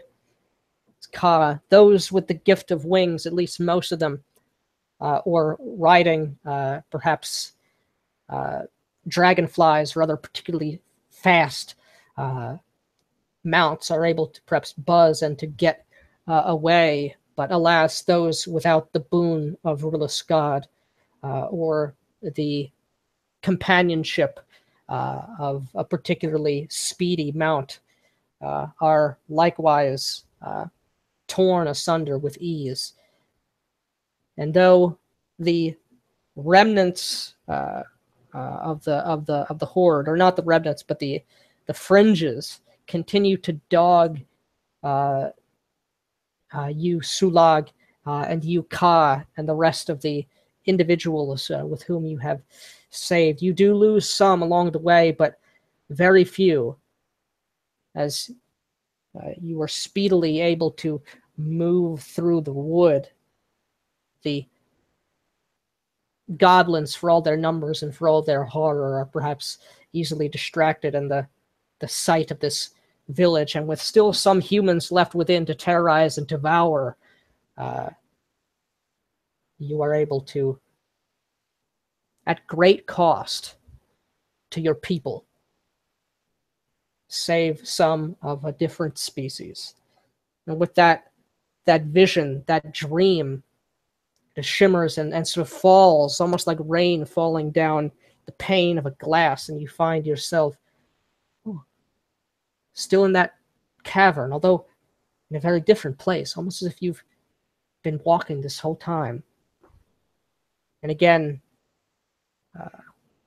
sort of floating, and before you is the spirit of the cavern, spirit of the blue flame.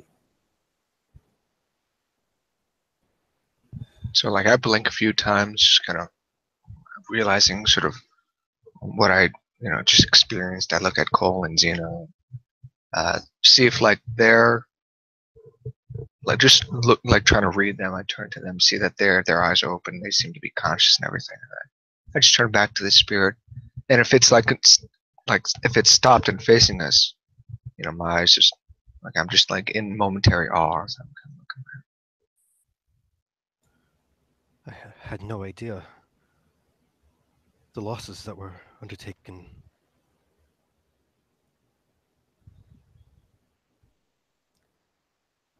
There are few outside the wood who care to remember that evening, the sacrifice that was given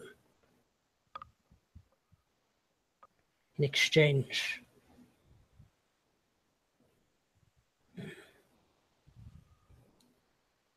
You now know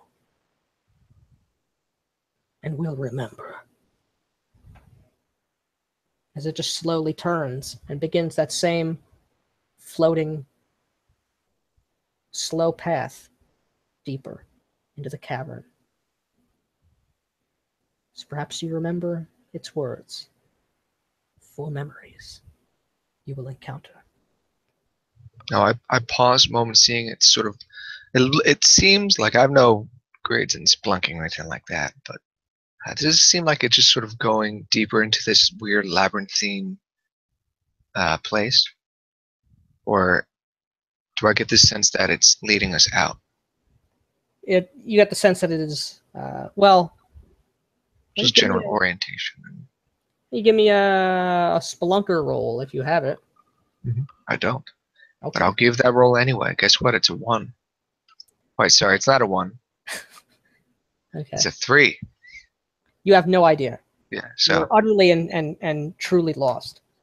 So I pause for a bit. I look at the others, but I just sort of follow it. You don't recognize where you regained consciousness, as it were. You could be anywhere. Mm-hmm. And so I just follow it.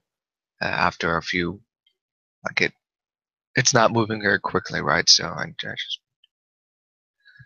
come. We must follow the spirit. Perhaps there's more to show us.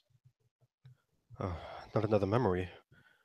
I don't know how we could handle such a thing. I kind of look around. How drunk am I? And I start rubbing my head. I start looking at them. I was plucked out of this. We're quite confused.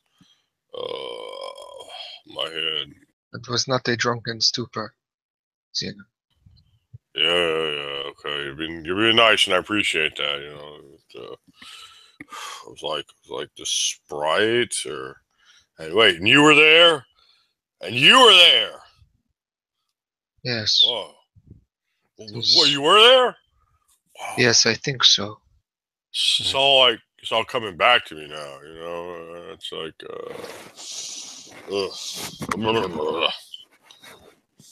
Yes, it seems we all share the same memory.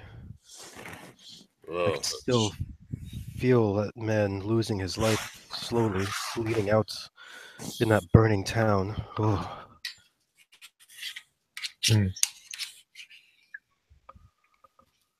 Yes, I could still hear them.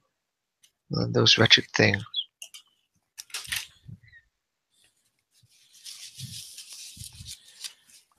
It's a good thing we didn't wait around to see any goblins. The ones that attacked that creature a few days past. I feel it is inevitable. They are simply here. One day, perhaps not this day or the next, we will hear their wretched language again. Well, then unlike the great warrior Cantus, we'll have a better idea of what's coming for us. Yeah, I mean, I was a little tiny guy. I was killing those goblins, so, not so little anymore.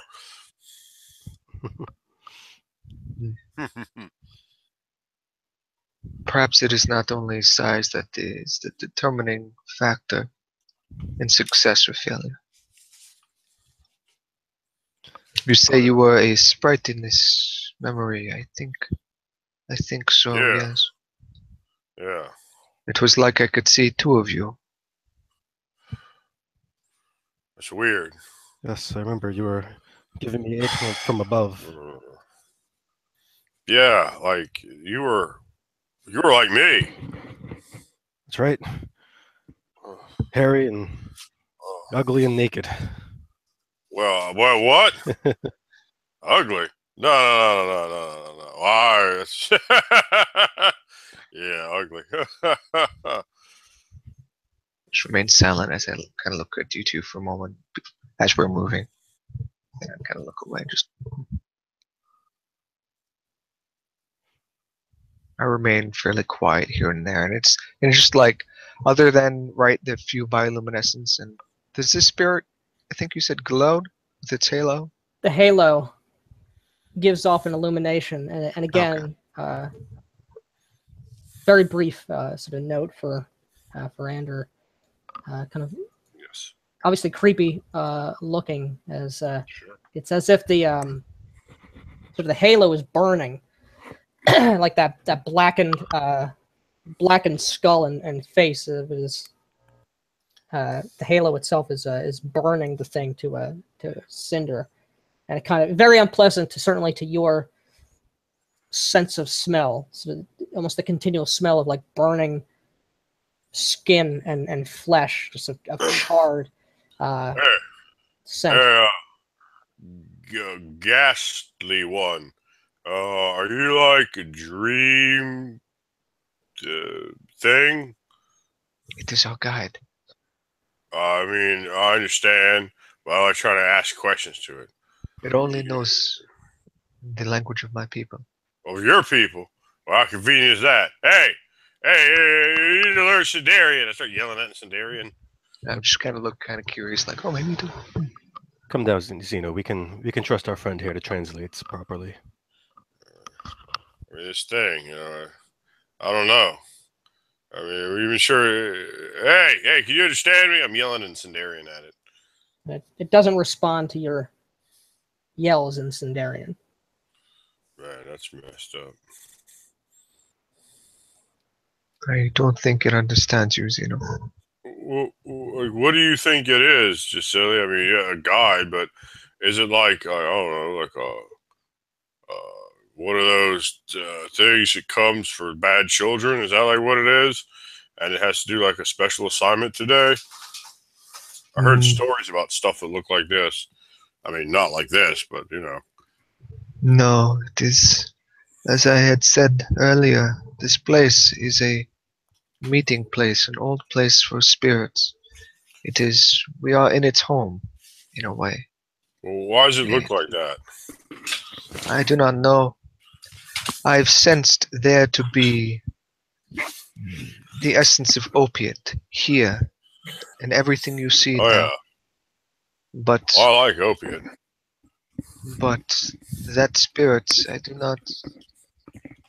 I'm unsure if it is of opiate or of the light or darkness or So something else. it's like a dream weaver. It showed us a memory. Perhaps it has something to do with that. A retainer. Mayhaps.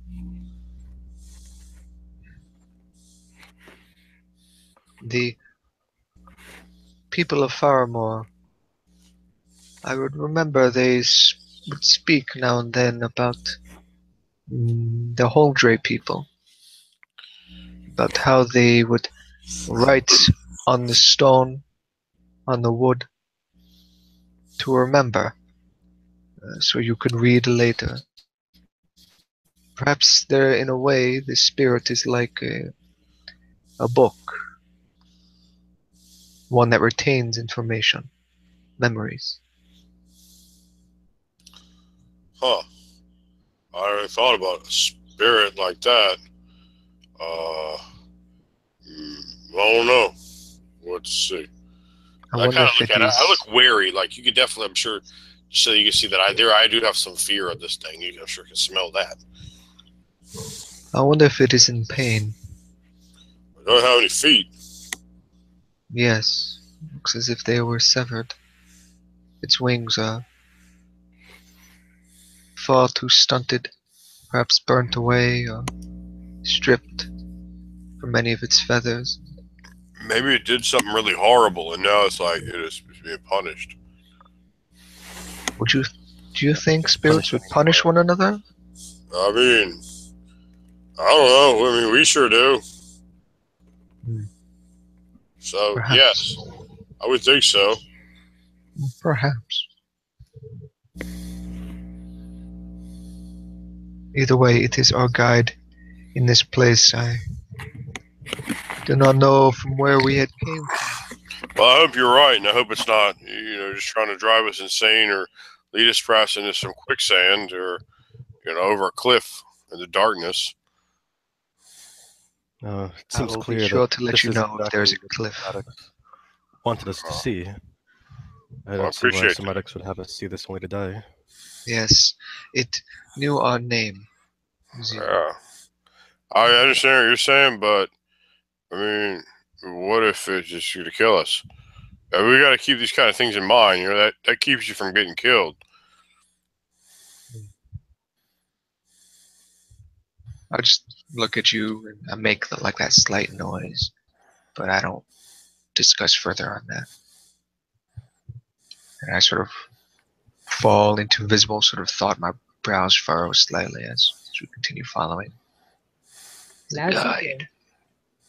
continue to follow it for several more minutes, as it does not speak to you. It just, again, moving in that creepy, sort of utterly silent fashion, leaving no noise, not brushing upon the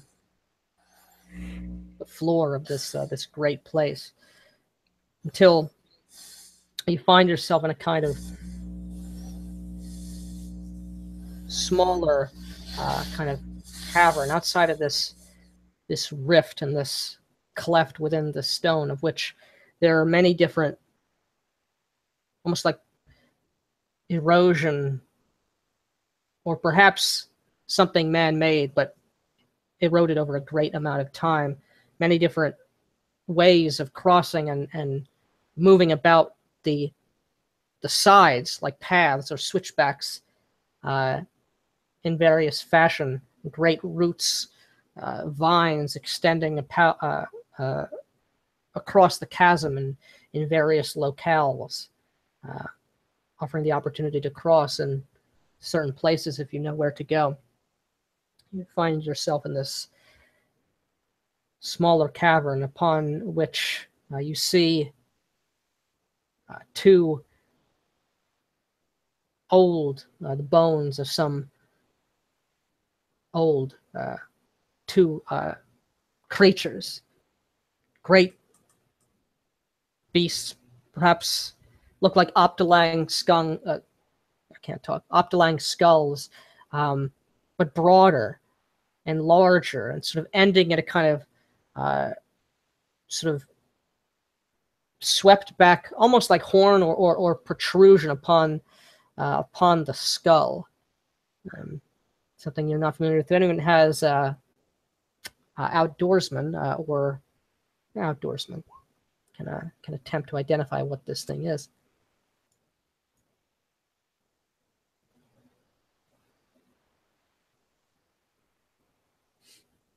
Okay. So you, Jazila, you recognize these things. Yeah. So Jazili, you recognize this as the sort of the skull of a creature known as an onkole, or onkole, depending on how it is pronounced. A kind of great reptilian creature, although having sparse amount of actual fur upon it, is still some bizarre reptilian creature. Very difficult to tame, large beasts that have a penchant for sort of aggressive mating displays as they sort of pound against each other. Very ornery and very proud creatures, difficult to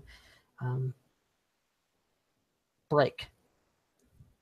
And as you recognize, as there's vines and creepers that have sort of kind of grown sort of around them, as if these animals have died a great long time ago. As again, the thing, the spirit, sort of slowly turns again and utters and speaks unto you.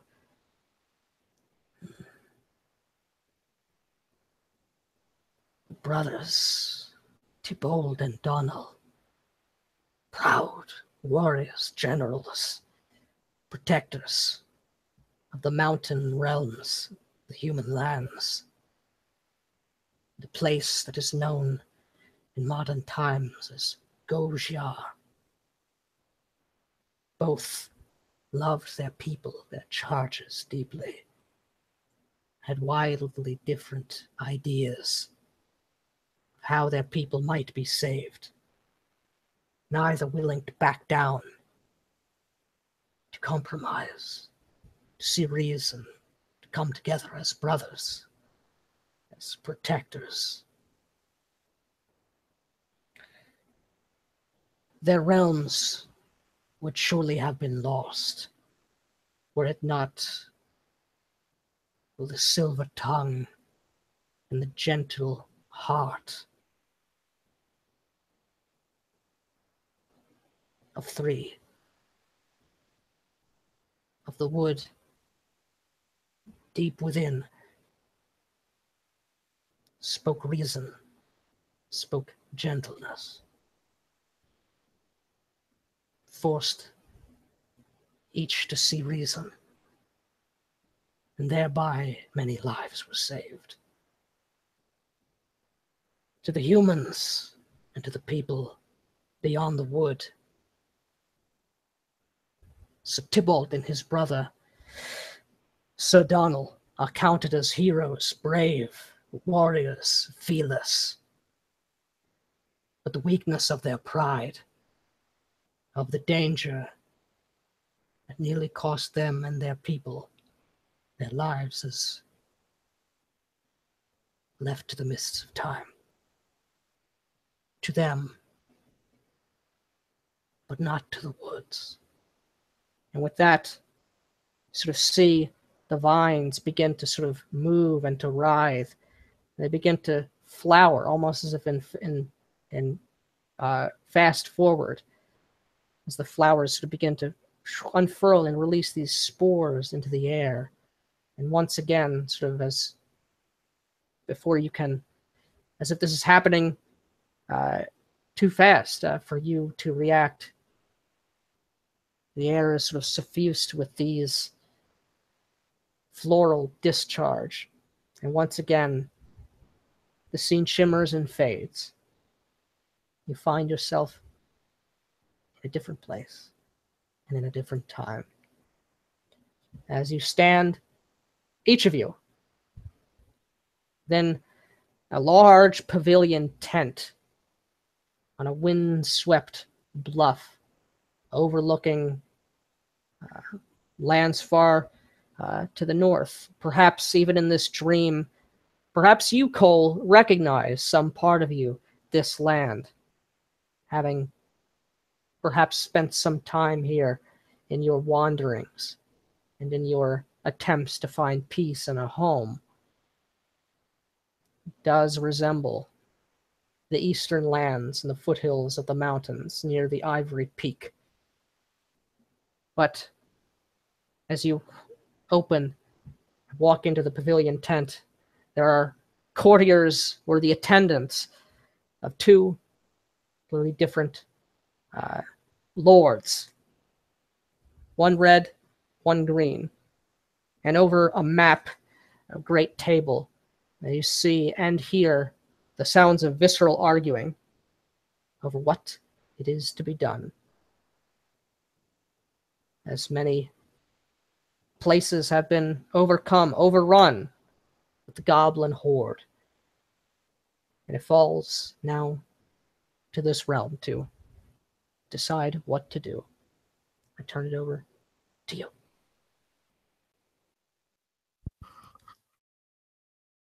Now, are we Fae or are we all humans right now?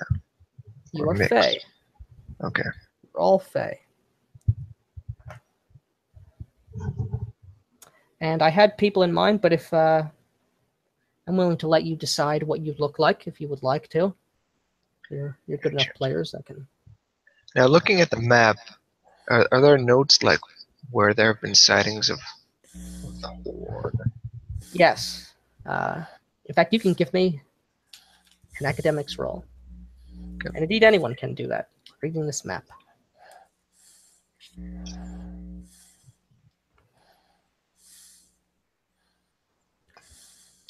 So, okay. Okay, that's easy. I can't read, bro. That's right. It is indecipherable to you. However, to the two of you, Cole and Jazili, the intricacies are kind of lost on you. However, you see huge swaths of the northwest realms. The northwestern realms looks like they've just been lost. And you see sort of from almost as if like a breach, a big sort of blob of just lost territories. There are almost like vines or tendrils or breaches sort of snaking and slithering out in various ways and various paths. And one such marking, you look at the map and look at, okay, that's where we are. Looks as if things are, this branch of the horde is moving and has almost sort of completely kind of surrounded or cut off these lands from the rest of the human kingdoms.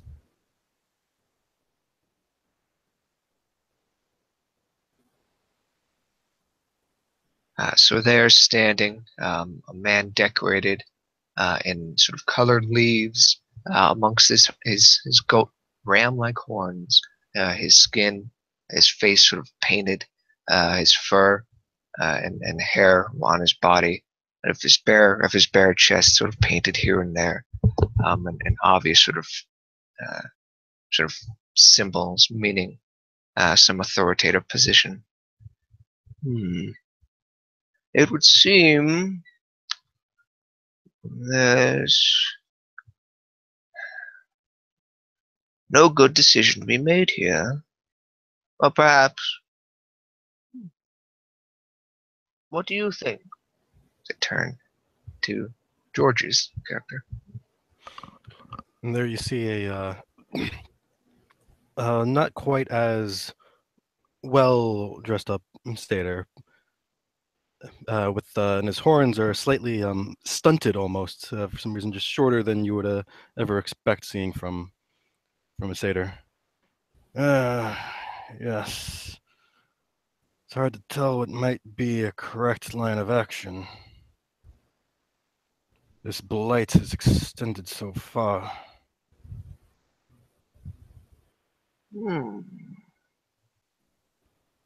One thing is for sure, we must not lose hope in this manner. Yes, of course. It seems the best weapon we have against these things is simple perseverance. I got to tell you this, boys. And you know me as Old Corn Cob, a big ogre with a big fucking gimmick, a waddle around his neck. He's like fat, but in a skinny kind of way. Like his chest is very small for an ogre. He just got a big, like just not no Boris Vian, but a man just an out of shape kind of paunch of a Gouye, but big fucking waddly turkey ass chicken neck, and it just shakes and he talks. Oh, let me tell you this now, my good gentlemen.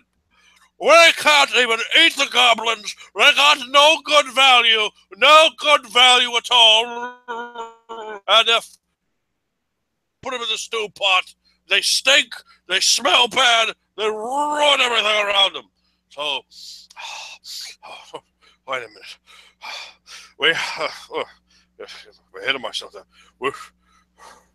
We got to take them with spears. We got to take them with big old slings with rocks. We got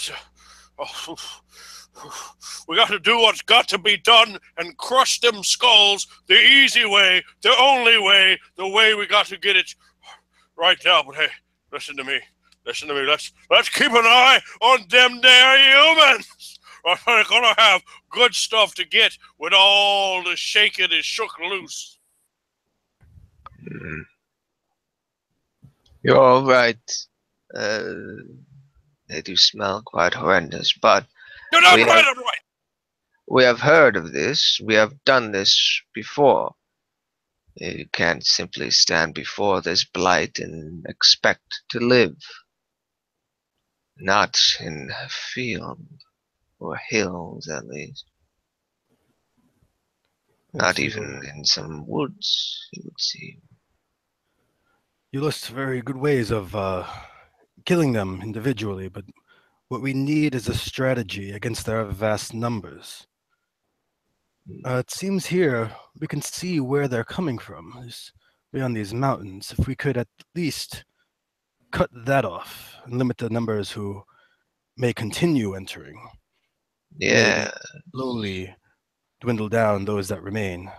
Hopefully there's not enough to sustain their own population. What I say, you get there on the chasm pass and you drop boulders on them, and you drop more boulders on them, then you drop more on them. That's what you do. And you bring men with arrows, men with iron, men with big balls and things you can just throw at them and fire. Fire birds, fire cleanses. And as you're discussing this amongst yourself, sort of on the outskirts of the pavilion, you hear the argument sort of reach a crescendo with both men leaving in a huff to either side of the pavilion tent with their courtiers. As you are sort of like, okay, now you did it. You like don't want to interrupt them when they're like this, but as you are first moved in and introduced to Sir Tybalt, or Lord Tybalt the Red, a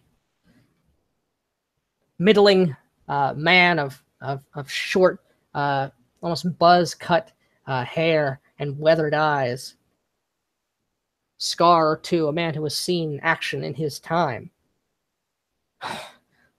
trying to compose himself to the heated argument with who must be his brother, as has been told unto you. My apologies to each of you. I mean for you to see what you have seen, that my brother and I are at an impasse. Decisive action must be required if we are to survive the fortnight, survive even the chain, perhaps. But my apologies to both of you. There's no matter. There is much pressure in the air in this tense situation. Yes, this is a fair time for emotions to be high. Must admit some curiosity, and I will admit some suspicion as to why do the Fae of the Wood come to me, these northern realms, at this time. We all share the land that we live in. What sort of neighbors would we be if we do not lend aid? It is needed. Should these monsters kill and break through you all, we would be next. Surely we would prefer them to be stopped here and now. Gotta kill them! And that is what I would say. Kill them all. Stand out. Move forward. Our finest men, our finest arms and weapons. Break them. Break a hole through their flank here. The maps the scouts have shown only a small portion. A small contingent, a tendril, a portion of the greater horde. That is all that assaults these lands.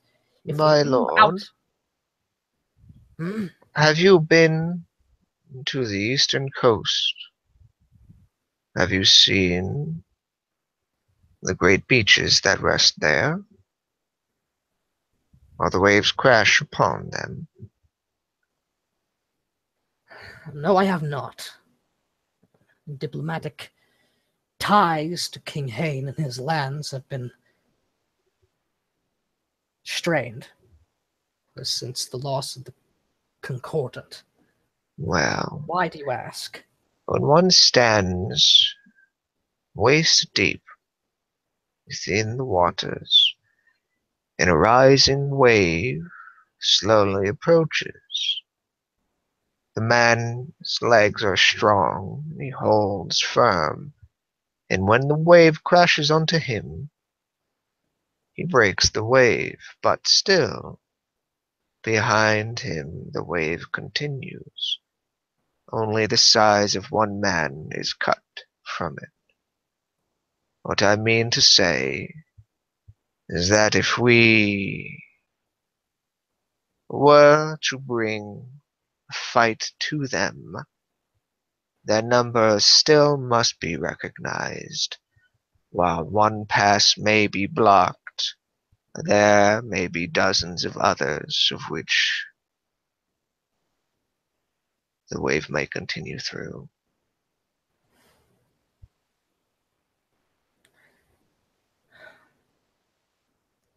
Fine words. Appreciated, but I know full well how to defend my lands. I know the ways in and out, and I know the ways of which we are vulnerable. Many of them can be sealed, can be made safe. Open one easy open pass, and we hold it.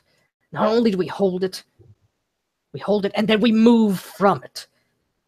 Move its strength, a sign of force. Together we will stand as we have always stood for generations. If we hide, we act as cowards like the Etzers in their mountain kingdoms. What sort of men are we? What sort of kingdom are we? And even still, our lands are not as high and lofty within the peaks. There's nowhere for us to retreat to. We hide, we die like rabbits in our dens. Yes. But that is what my brother would have us do. To not only die, lay down, but to die like animals. I will not see that happen. I do not intend to die, let my people come to ruin, and I will not have our honor besmirched.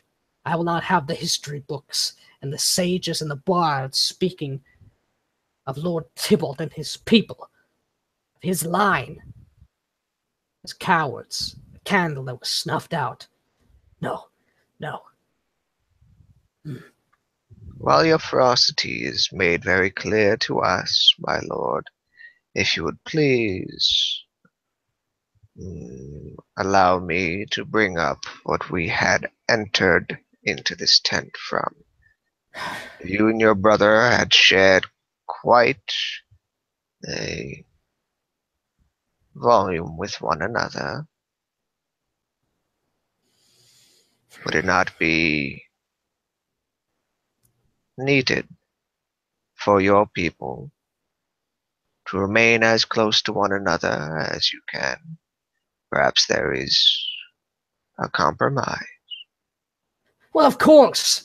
We must be united in this, as I've said, but there's no compromise with someone who wishes to do the exact opposite, to lay down, to give up hope, to do nothing. What compromise is there in that? Something must be done. Surely you agree with this. Surely you, sir, looking to the other two, you both are in agreement. You can see the wisdom of that. Yes, surely action is required. However, not any action. If we dive into this too foolhardily and not respect the vast numbers of these creatures, we can end up as dead as others who have faced them head on.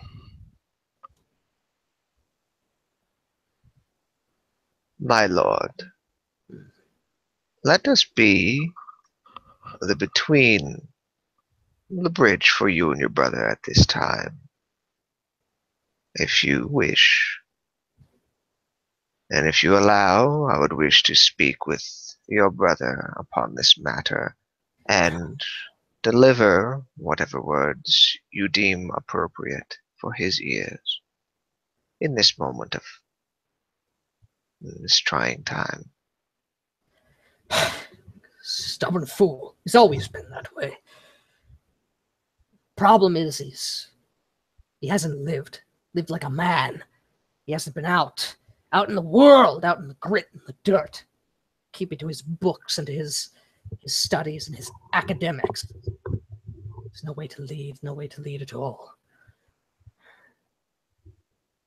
I would speak with him, but not if his sage advice that comes from his moldering old tomes is to do nothing. Nothing is something I won't do. You tell him that.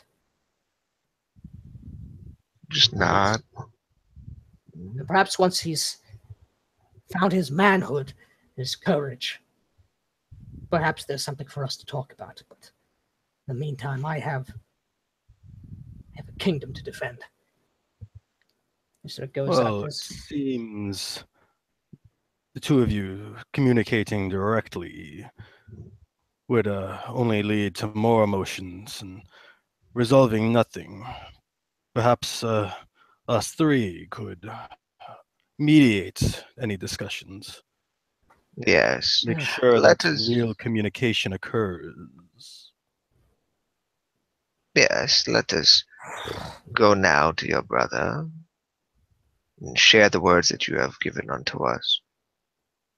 He sort of just waves you off as like, whatever. You do you. I got stuff I Painted need to worry satyr, I'm about. just like, gonna waddle on out of his tent. And as we're moving out of that tent and across the camp to the other, Mm-hmm. it is clear, is it not, my cousins, the problem which we face. They may not be our kind, but still, we need them just as they need us. We cannot let them turn on one another or break apart. Let me say this to you. Now that those absconding humans are gone, I think a human in this stew pot is what's really what we should have going on here. They come and they take the land and cause the problems. Let the gobs kill them. I don't want to see my blood spilled. Just eat human flesh. Oh, yes. Perhaps it is best you do not share that thought. Keep it to yourself. Not saying Like that. anything we don't all know. Well, you should know as well as the rest of us that should these humans fall, there'll be nothing standing between us and the Goblin Blight. Hmm. Yeah, but what if the humans don't fall? What's standing between us and them? Oh, surely they would be honorable enough to recognize our aid. Honor? But you're right. Humans? We have made this journey to speak unto these humans as allies. We will remain as such. Do not be the seed of treachery, large one. And I must say that as dangerous as these humans can be, I sure fear the Goblin Blight more. Yes. Like a nervous bleep. As we step on in to the other brother's tent, That's right. or try to get admittance into it. And you're introduced as it was before. The brilliant viridian coloration, the green. Lord Donald, the green. As he's there, meeting with his sort of attendants and advisors, you see there are talking sort of very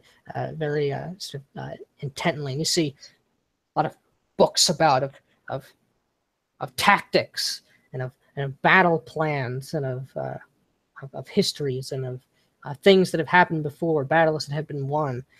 Clearly a very different take, as was indicated by Sir Tybalt, as like, oh, he sees you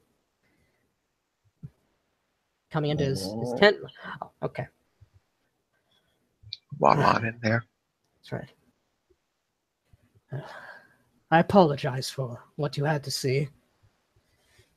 It is not exactly becoming for two lords, two brothers.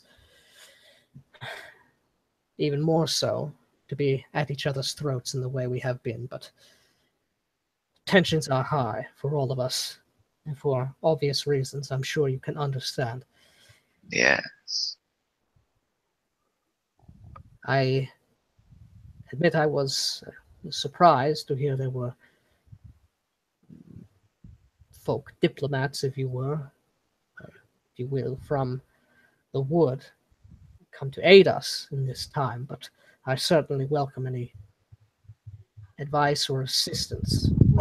Aid. We're here to aid you. Well, Yes. I certainly hope so. We are to mediate between you and your brother in this troubling time. Your brother has given unto us his viewpoint. He feels that a decisive action. Well, let me guess. A decisive action. Yeah. Let's all send out every last man, woman, child, any person who can wield a sword and hold a shield. Lead them out into the meat grind to be slaughtered like lambs. Then, once all our defenses are expended, all our men have been brutalized and torn asunder. Then are we to be able to be gutted out like a dying optalang upon the field. Yes, I believe. Am I right? Am I in the right neighborhood of what he might have said? Yes, he expresses such belligerence in his tactics. He mentioned you were somewhat of a, as you said, bookworm.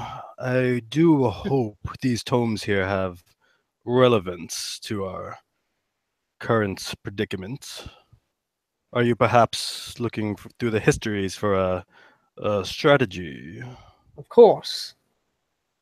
It is only through remembering, putting down, and learning from past experience that allows us to progress.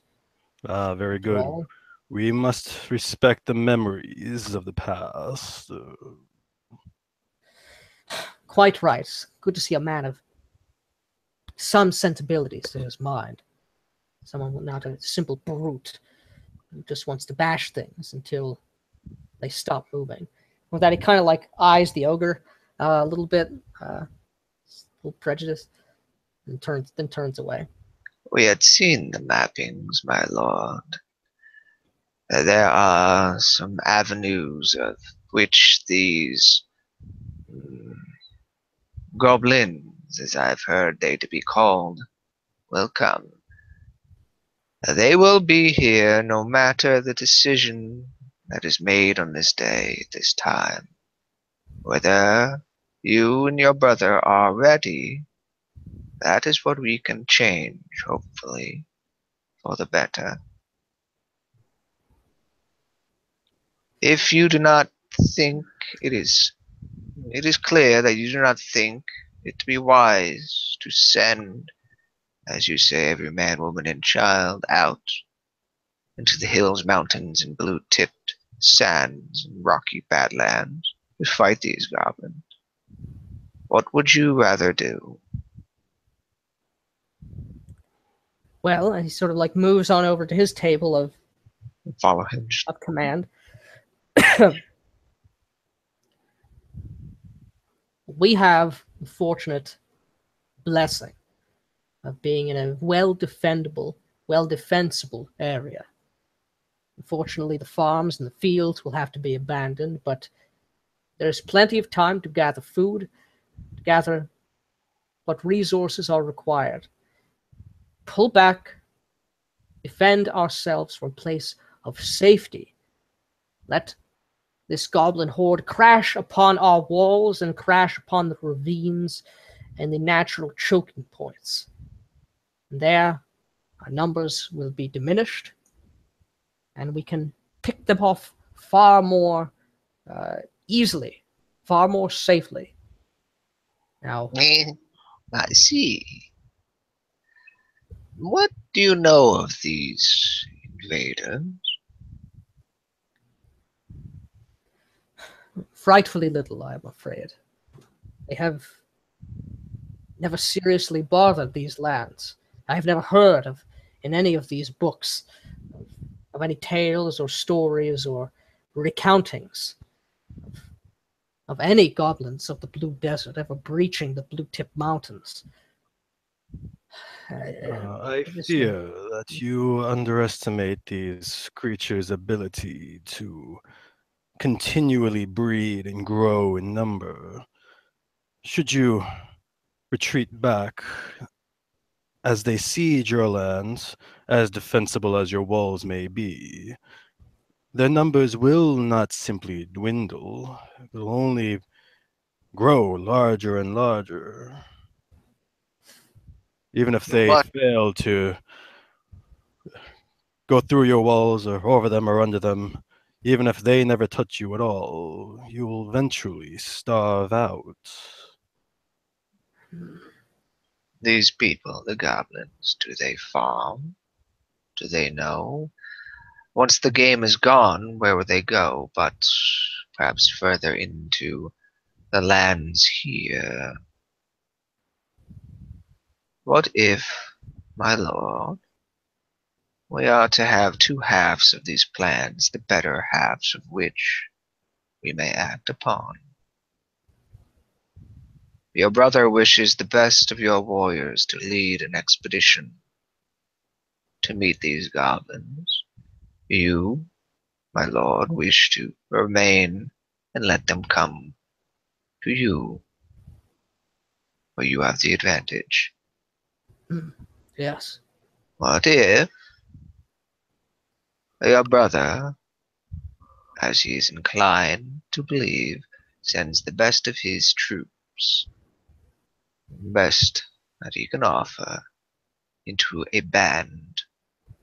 This band will act as one herd's cattle, will help funnel in these forces by means of misdirection, dropping boulders, arrows, javelins, causing them to move, to crash into a dead end, your walls, to trap them. Yes! Both of which I feel is a suitable arrangement of both of your plans. I'm certainly amenable to some form of compromise. In fact, I would certainly prefer it. As bullheaded as my brother can be, he is no fool, despite attempts to prove the contrary. If you can convince him to hear out some sort of compact, I am certainly willing to hear it with him, what your suggestion is, though I caution you, he is... Well, if you've spoken to him already, you know. Yes. Yes. And We with know. that, you are there amidst the camp, in between the two pavilions. I'll turn the scene over to you as you talk amongst yourself to determine what exactly this plan is, as you agree to, both brothers agree to hear it once you are ready to put forth what it is. It would seem clear to us, like a puzzle spat from the tongue of a sprite. We must piece this together.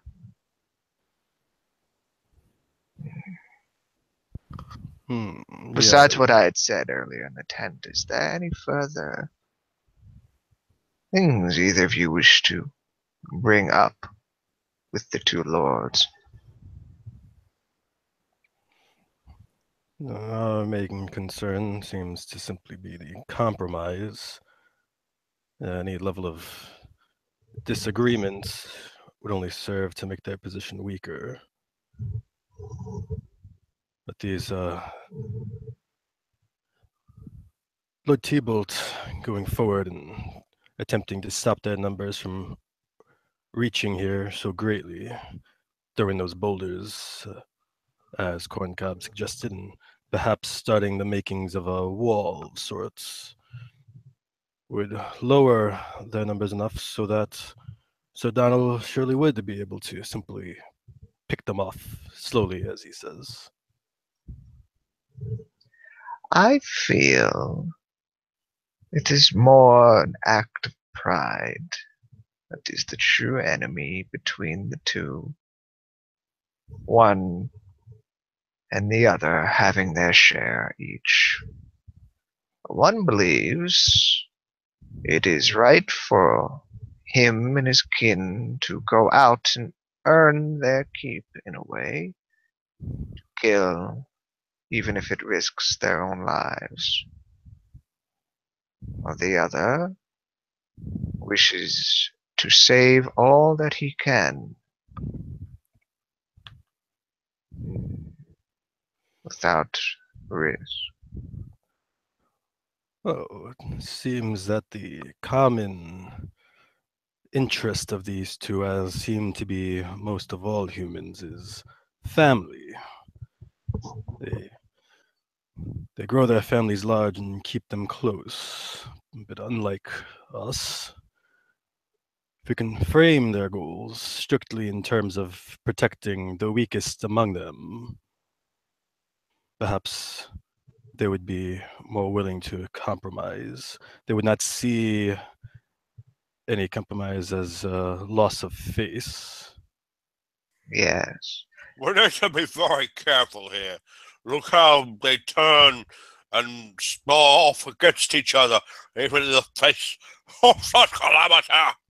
We cannot assume that we are truly their emissaries, or that we are to be trusted by them in their ranks and in their minds. No, the heart is duplicitous. Keep that in mind. These are our allies. They cannot even be allies to themselves. Little better than goblins they are. I would not go that far.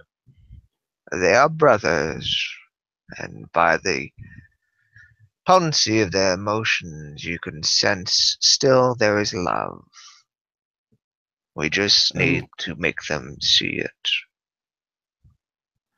Of course, if they can see the wisdom of a compromised plan, then surely they would agree, allies or no.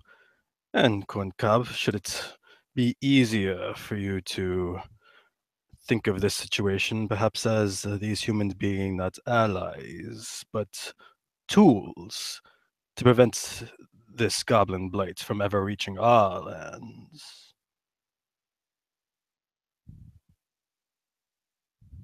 Yes. Let us see the love that they share, and also let us make them see how they complement one another. A puzzle, if you will. Yes, they must have long history together. There's some way we can even manipulate their own happy memories of each other. Surely they must have worked closer in the past.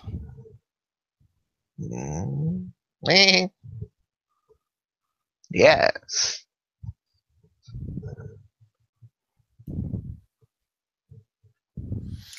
I think it is. But I suppose, for now, I will wait and allow these events to transpire in the way you have. But heed my warning, you two. Heed the warning of Corn Cob. We will heed your warning and not fall on deaf I'll ears. heed you. That's right. It is best you remain calm in this mediation. Yes, we do not need emotions to grow any hotter than No. they already are. The Fae are not but unraveled emotions plucked up from the long sleep. And you say, what, we cannot be such? What are we, of base iron? No, we must be that vibrant flare. You two have too little emotion. That is a problem. Do not discredit my lack of emotion in this moment as a falling of my character. I simply see the... Yes, we shall see what you see when it comes round again. I believe that we might both be right. Emotion is not exactly the problem, but the exact kind of emotion that's happening here, this anger, this pridefulness. We need to change the tone of the mediation. Yes. Keep the emotion, but change its flavor. Yes. Draw the poison out. And so, conversing amongst yourselves, hashing out this proposal, scene changes to the large communal pavilion tent. It's the two, the red and the green, standing, eyeing each other distrustfully, but agreeing to hear what it is you have to say.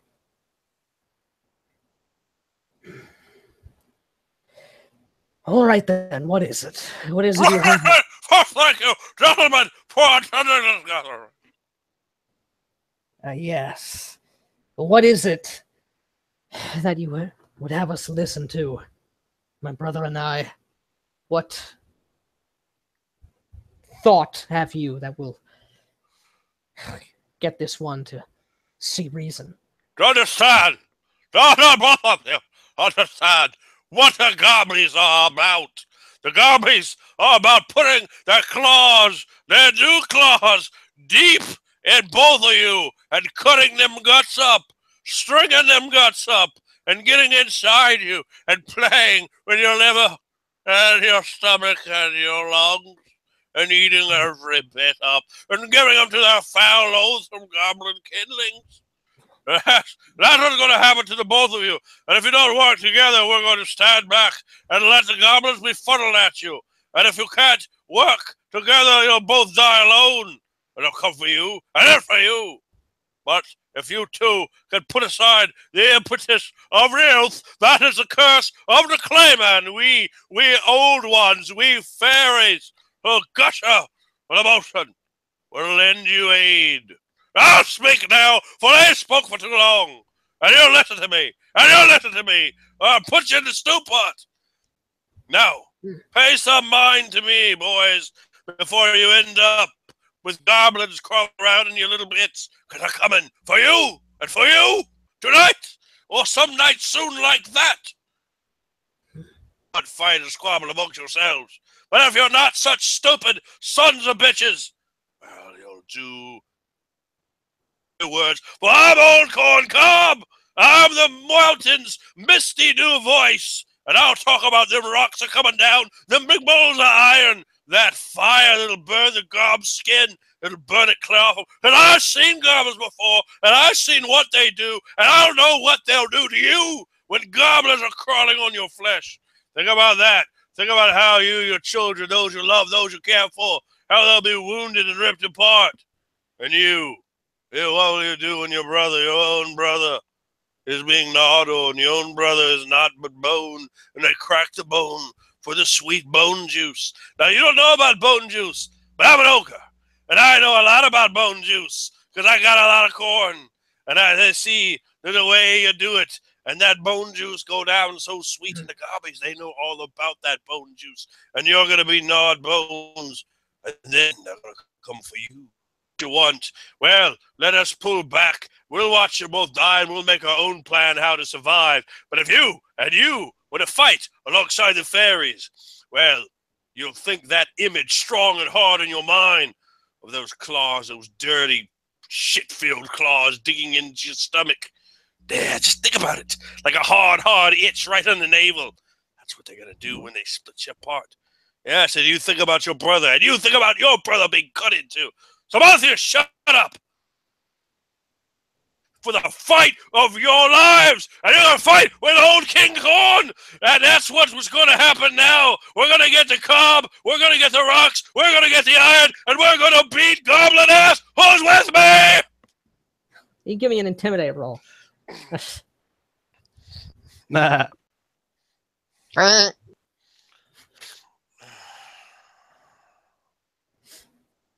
Oh!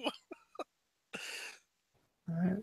Well, there you go. That's a base 17. 17 is 22 is, hold on for a minute. 24. All right, so Well, that's the old one, son. your tirade and you. Who's with me? You sons of bitches, shut up! As we're gonna eat you, and you, and you. As like first their ire grows, then you're berating them. Think about your brother, you know, like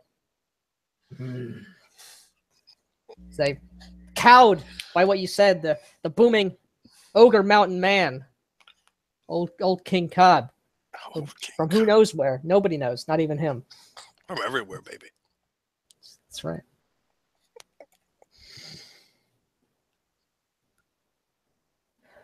Bold words, ogre. Somewhere. And your waddling neck, you speak truth.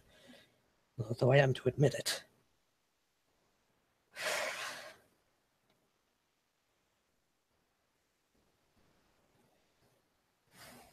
So it looks over to the two brothers, sort of look over to each other. Some amount of understanding in there. Very well. Tell us your plan. There's a strange wisdom, it seems, though baffling, uncouth, and slobbering about it might be. What is it you would have us do? Well affronted and slightly confused, not even thinking about the waddle gobble gobbles.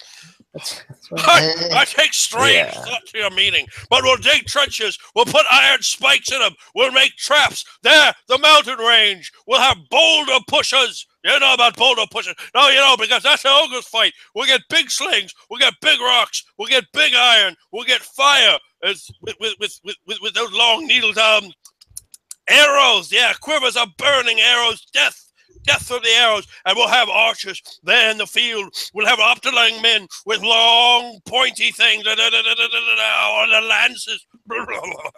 Yes, the lances, and we'll lance the gobbies. We'll quarter them off. Gobbies are stupid. Gobbies will get crushed from above. Gobbies will walk right into the traps we put with the irons. Yes, and then we'll burn them and smolder them. We'll bring them in with the archery, with the slingery, with the crossbowery. And I kind of look back to you, like this, Lou, like, is that right? And I look back, like, oh yeah, of course it is. I shrugged, like, I don't know. We will blast them down and kill their numbers, quill them in the field. We will not let them bring their blight, their stink, their shit upon the crops, upon the cattle, upon the pigs, upon the Optalang. No, I say!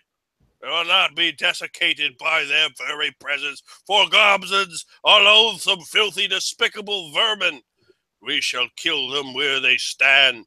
We will break their minds and their weak spirits. They will fall and they will run, loping, screaming, tittering into the darkness. which birthed them. They are not Yes, Fae. of course, it is all well and good to say these things, and we would have them done, but how it is done? Yes, if you were to Weapons. Yes, of course, with slings. see and with here bolts. on the map, What? you see here on the map, you'll see a plan marked with this wooden piece and this wooden piece. If you were to bring your best, I can look at the one brother. Here, for this, you'll find this map spells out a plan that accentuates both of the brothers' strengths. Hmm? Do you not agree? Well, Hmm. Looking over it. You give me a diplomacy check.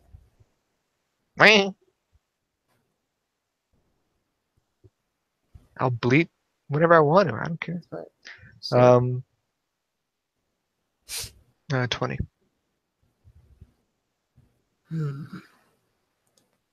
Like, that's good. It's a good plan. Actually works. You see? Eh. Yes, I do see. Oh, yes, that I had not thought about that. Use them in this place. And with that, as the negotiations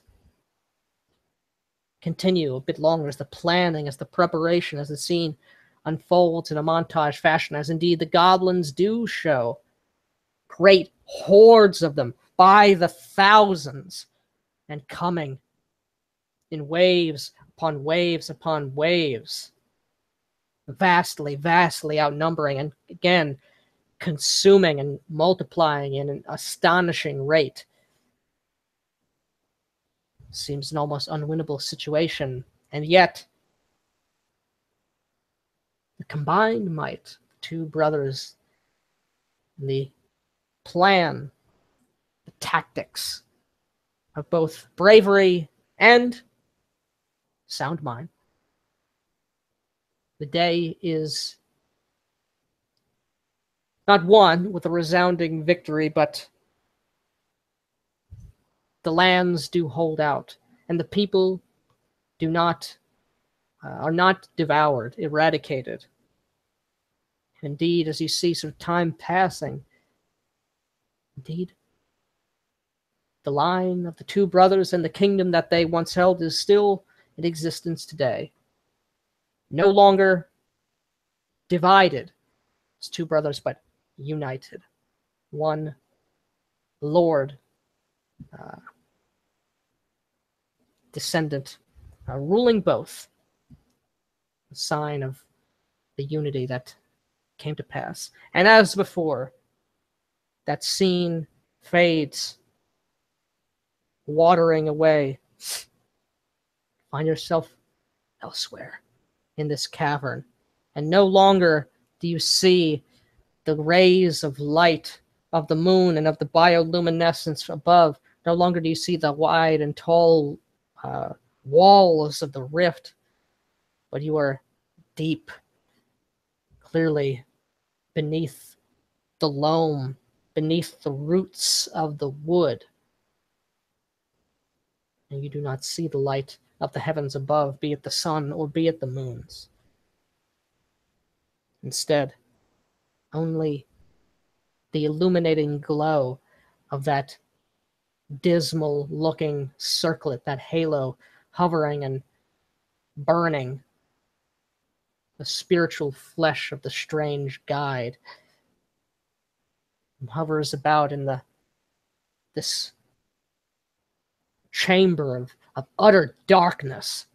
Again, not in hindering you, Jazili, of course, but this is not natural hewn stone, but a remnant of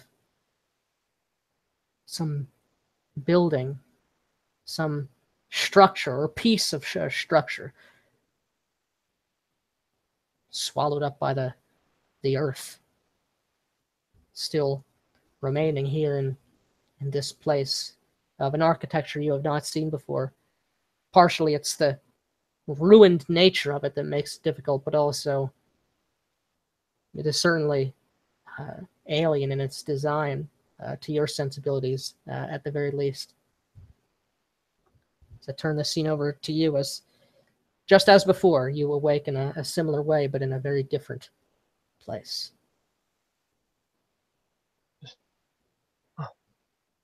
Whoa. I was like, I was like an ogre. You're a satyr. Oh. Yes, I think we both were. Oh. Yes. Older than I am now. It felt strange to feel. Could almost feel within his own bones how much life's experience he had. I'm glad this one didn't die. It must have been in the time before the Blight, or when the Blight first came. To have such a memory locked in this spiritual place. Oh, yeah. Oh, what a war that really must have been there, and with the eyes on it, with the goblins and all these brave people. What horrible violence and needless death. Ugh. Disgusting. Indeed. It's unfortunate. Oh yeah, definitely unfortunate. But the efforts of our avatars, if you will, Bender and Cobb, they seem to have been instrumental. Were it not for them, those brothers might not have ever united, might never have stopped.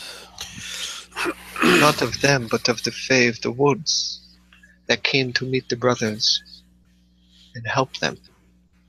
Yeah. Just as in the other memory, we came from the wood to help them before. More and more, I can't help but think of the Lord of Triadonna in that festival, and how no songs of these Fae were sung. Yeah, I mean, what's wrong with humans, man? I mean, can you tell me that, Cole? I don't know. I thought that the somatic was overreacting, but seeing this with my own eyes, the kind do deserve their respect for all their efforts.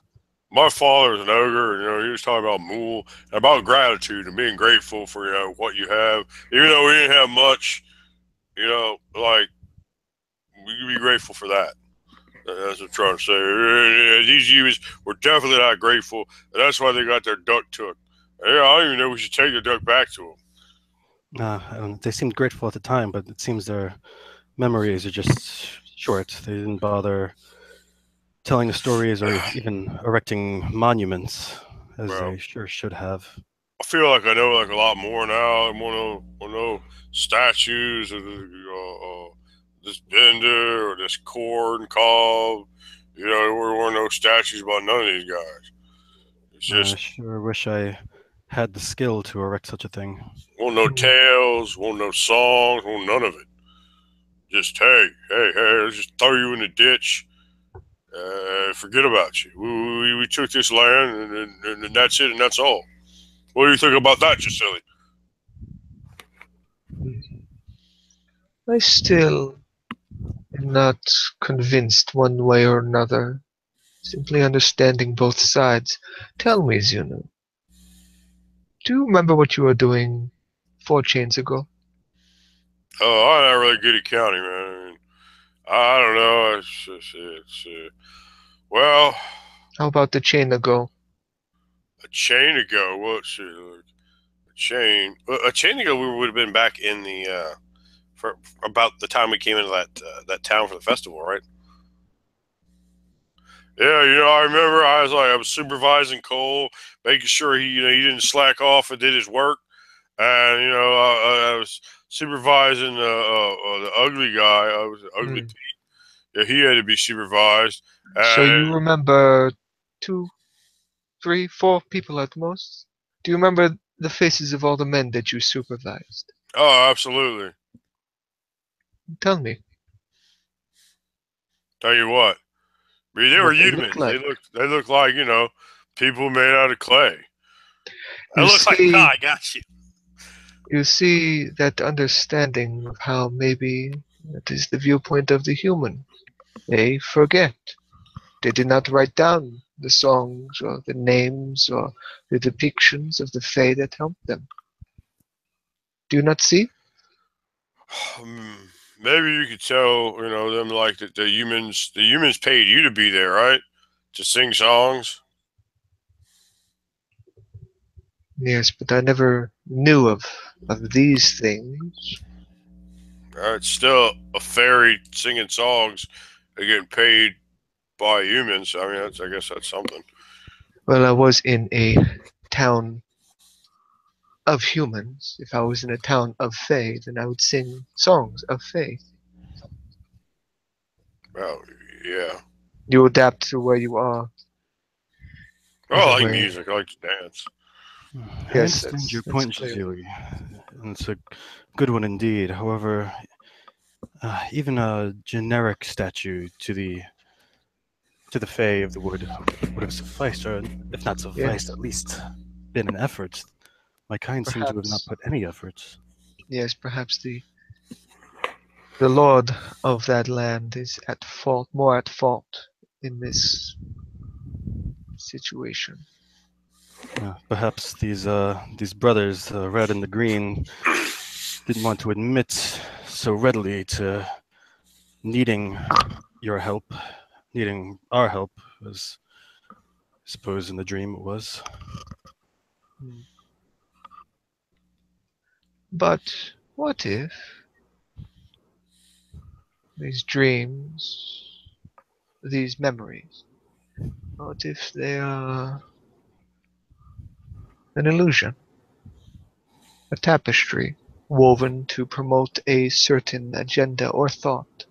What's an illusion? It is something you see that is not there. Oh, surely it's not I there. look like super real, confused now. but to what end would they fabricate these stories? I'm not sure, but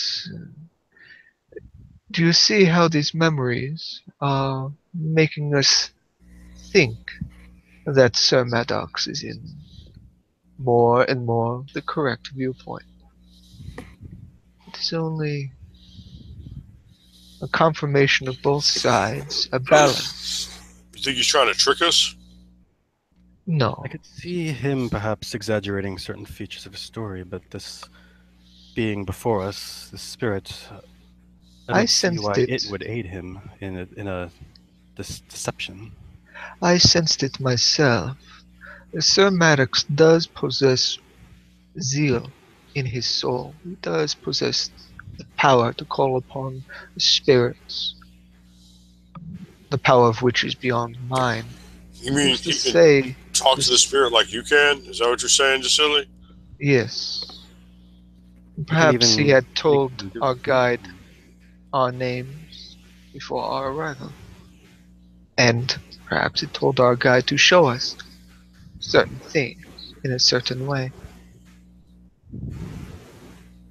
All I'm asking, my companions, is that you keep your mind open to the possibilities.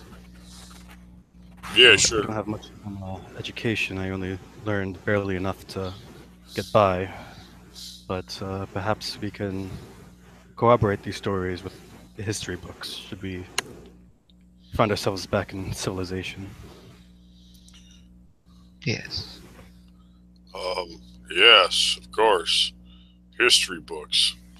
We can find some skinny-armed human that might have access to various tomes. Surely this history must be recorded somewhere, even if it's difficult to find. As I Maybe. recall, it was a capital city, Fiordana. I have no doubt that they have in their possession some library. Yes, perhaps the Margrave can point us to one of his trusted skinny-armed academics. Hmm. But I fear that the Lord will not simply allow us admittance to the library if we do not return without a drake in hand. So let us focus on getting that drake. Like, Ah. couldn't we just get anyone though? Like, how does he know it's like the same one? How does he know what? Like, did we bring back the same Drake? Like, couldn't we just get like a different one? Drake was of a particular craftsmanship,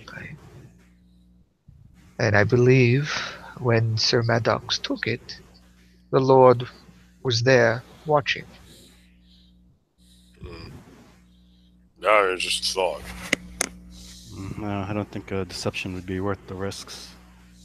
We wouldn't get paid, and we might be chased out of the town and made outlaws of some sort. Well, Deception We're is here, never we're worth the risk. already None of doing those what Sir things- Maddox wishes us to do. none of those things are new to me, and I mean, deception usually is worth the risk. Trust me. Oh, the last No, time we it isn't. away I to like it, look at you we kind of ended up sadly. covered in Opteling dung. Optelang dung. Well, that's not any good. I don't know. I like accuse Is me. that to think what it back to was? What you're talking about? Is that what it was when you came to me, Zeno? You smelled.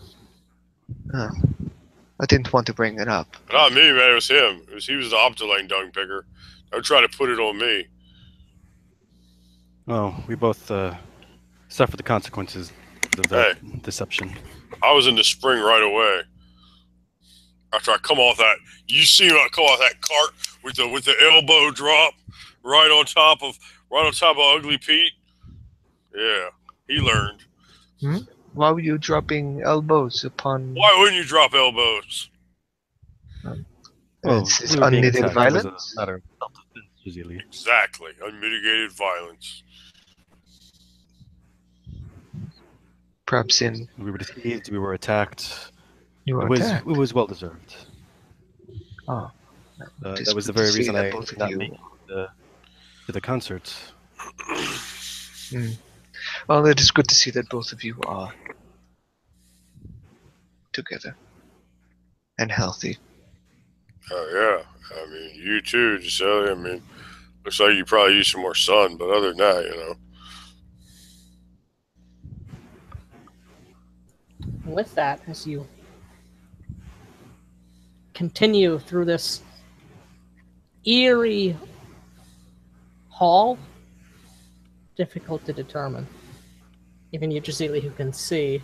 And again, that coming out of these dreams, and we're going to skip ahead the other two, as before, two more visions are upon you, living dreams, living memories that you each take part of.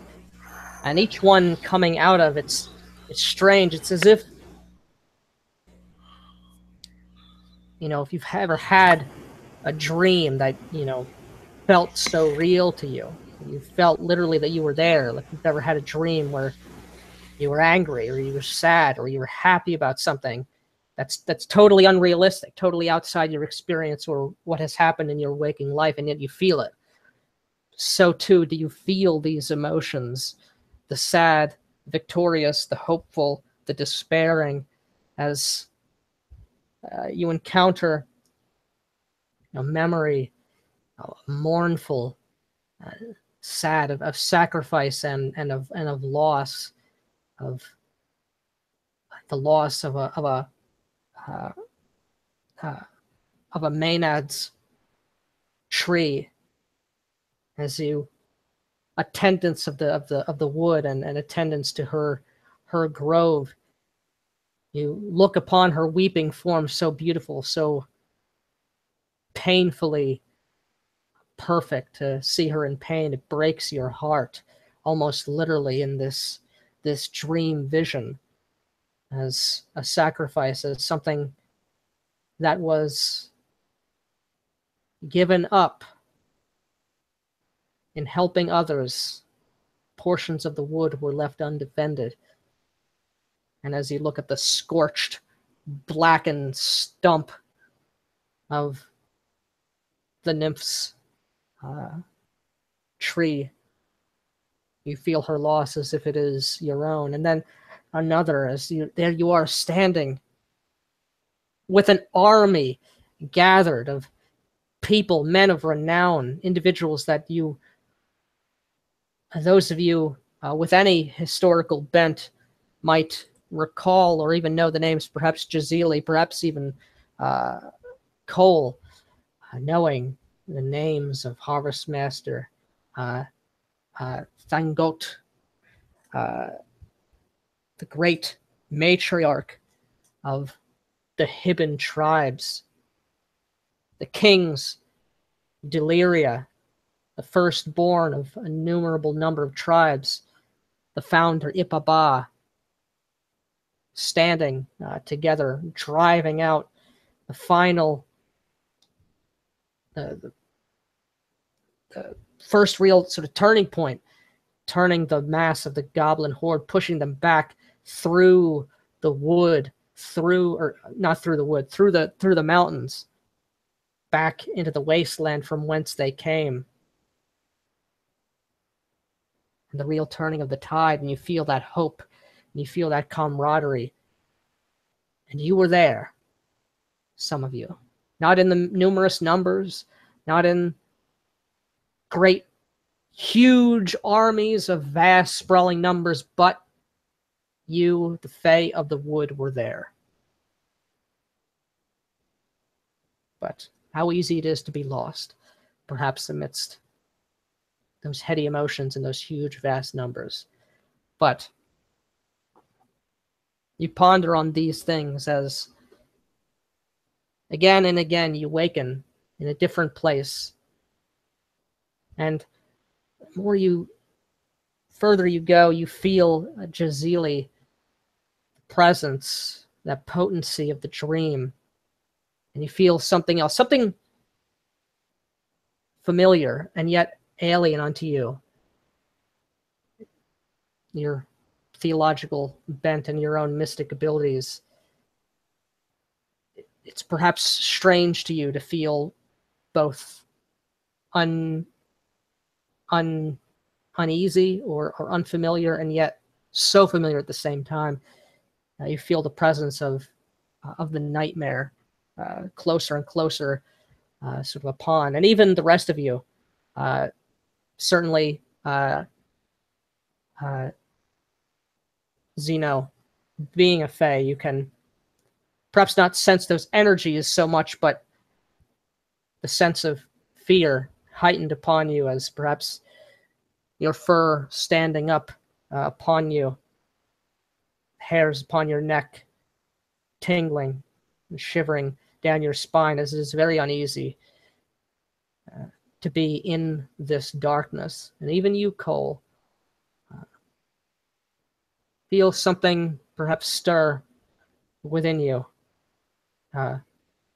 portion of yourself you perhaps do not like to acknowledge, stirring a bit within in this place of darkness, until you hear the sound again, your guide, as it were, still moving silently, again only seeming to answer Jazili, as if again perhaps the spirit only understands or perhaps only responds to a Jiren.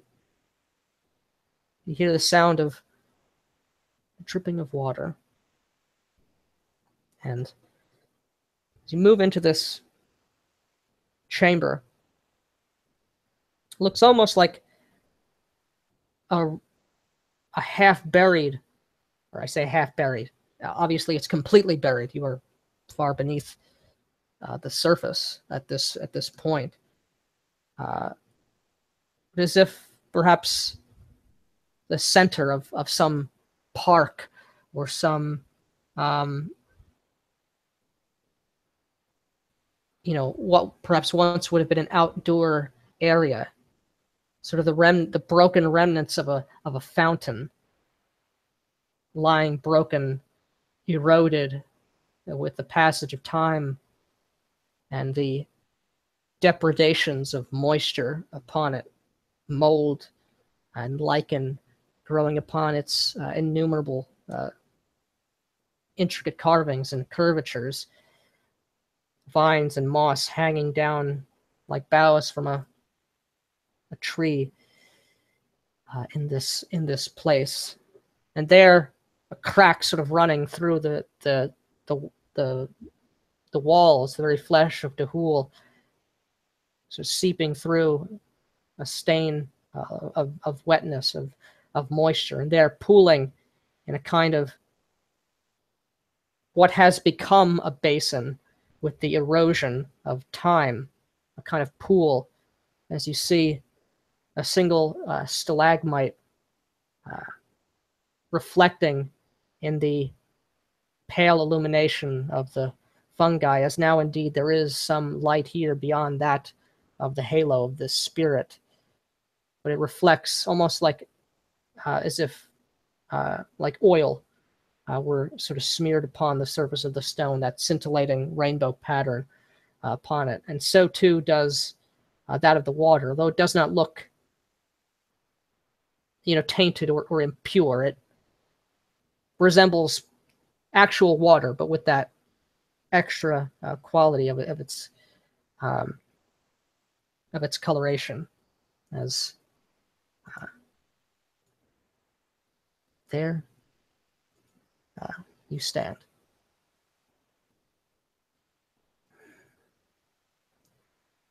At last, you have come to it. You have received full memories, lived the lives of others in times far in the past, long since forgotten by so many. You still stand. The purity of the dream of those dark times remains pure. Look upon the waters of memory. Drink deep, and you will experience not the dream of others, not the memories of those long since past, but those deepest parts of you, the parts most hidden in those waking hours. But more is not for me to say. I have fulfilled my purpose.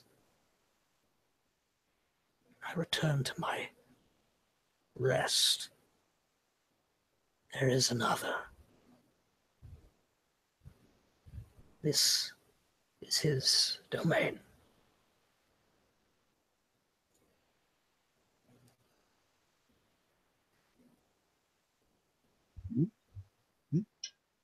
As the spirit sort of like moves, sort of floats back and kind of dissipates and disappears, just vanishing slowly. The last thing you see before leaving completely, that brilliant halo, before it too vanishes.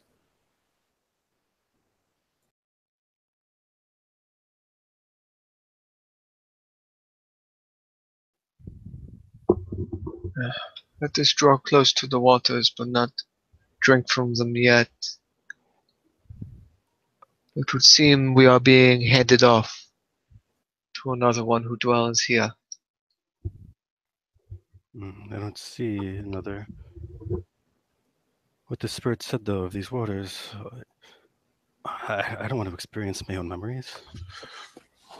Well, I mean, I guess, everything's silly. You're a lot smarter about this stuff than I am.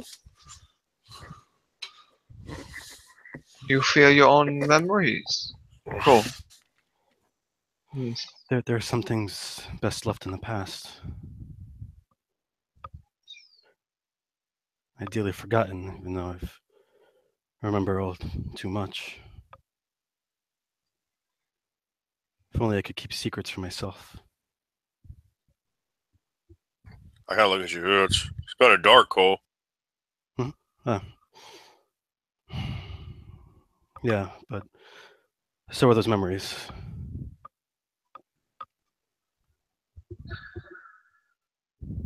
They are with you. They will remain with you. You are the guardian to your own mind. But you felt how real those others were. You tell me there must be some bad memory you would wish not to experience again, that viscerally. In times, in my meditations, I would let my mind wander and think of such things. Oftentimes it falls upon the memories of the past. Though it hurts, it is something you must do. Or else, it is like a poison that will always be nagging at you, taking a bit away and a bit away. Confront it and make peace with it.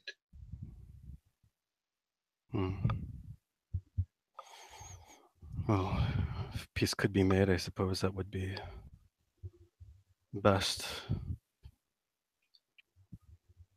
If we don't do this thing, then we won't have succeeded our mission. I'm sure Sir Medic would know if I had failed to drink from this. Besides, perhaps the spirit will converse with you. And if it acts as the other one did, as a guide, it may guide the both of you away from memories of which you do not wish to return.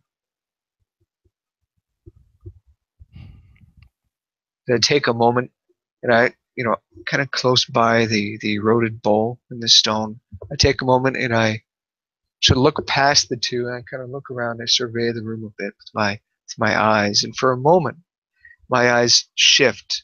The whites around my eyes fade, as do my pupils, and it's just a solid, it doesn't glow. It becomes a solid sort of black for a moment, before they sort of, they like a veil that was put across my eyes, and then its transparency fades away, as I sort of open my eyes wider and sort of fixate about the surroundings, having cast a ritual, enabling myself to see anything invisible, and doubling my sight.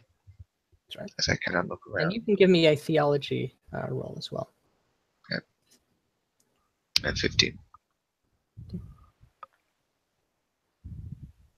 Sorry, not 15. 17. Okay. So you get the as you do that, you tune yourself. You immediately sense and perceive the presence of the nightmare here, of the domain of Ajira. And indeed, as you hone yourself further, you feel a presence manifesting. As perhaps you notice this first, and perhaps all the more deeper. And I should note yes, that if it is a creature that is naturally invisible, I would just see a strong outline of it. I wouldn't see its actual. Yeah. But well, you see its outline as it actually begins to manifest for all of you. Gotcha. So I suddenly turn my head as it, and I just say very calmly, "There." Perhaps causing the others to turn in that direction. And you all feel, as this happens, I'm about to open up to this, you feel almost as if a physical thing, this chamber, that of fear itself, of the very presence of the nightmare, of these things which are best left unspoken during daylight hours and daylight times. You all feel that and react in the ways in which you all would. You hear a voice before you see anything that begins sort of to speak thusly. Your coming was told. Your presence spoken of in whispers through the trees, the shadow, through the dream. See the memories of that which has passed. In truth, I did not think you would make it this far, but I am pleased that I am mistaken. As sort of you see, sort of all of you, that sort of fissure that I had described in the cracks of the living stone, sort of, it almost sort of begins to widen, kind of like an optical illusion. You look at it in the same time, you see it widening, and yet it's not moving at the same time, and almost as if that shadow and that blackness is widening, and it's getting sort of closer to you. It's sort of zooming in, sort of to the camera in that way, and you see first the silhouette in the darkness, kind of black upon black, as this sort of figure sort of slowly sort of emerges kind of forward, not like walking, but just kind of like sliding kind of closer before sort of manifesting itself. As I sort of share this picture here, as this being sort of approaches, and almost this outlandish sable outfit of a royal or a nobleman, and just almost a cylindrical head of just pure reflective, almost shadow, or made entirely of obsidian, perhaps. Strangely, and kind of disturbingly, just the way it is. It's just, it's creepy rather than it is sort of terrifying in this. It's just the disjointedness of it. It's something you don't expect to see, and has that kind of, gives that kind of visceral revulsion unto it.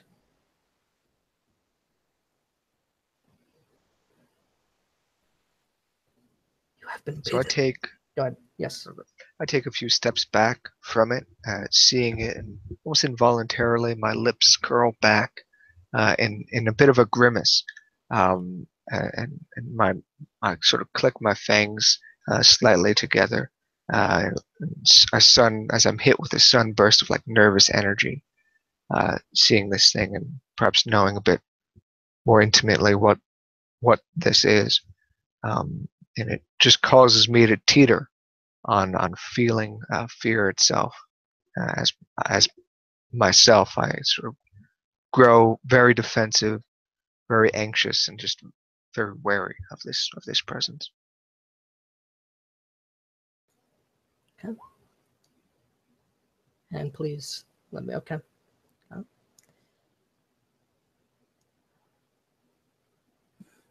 Two tasks you were bidden: to claim your prize from this place. The first, you have triumphed.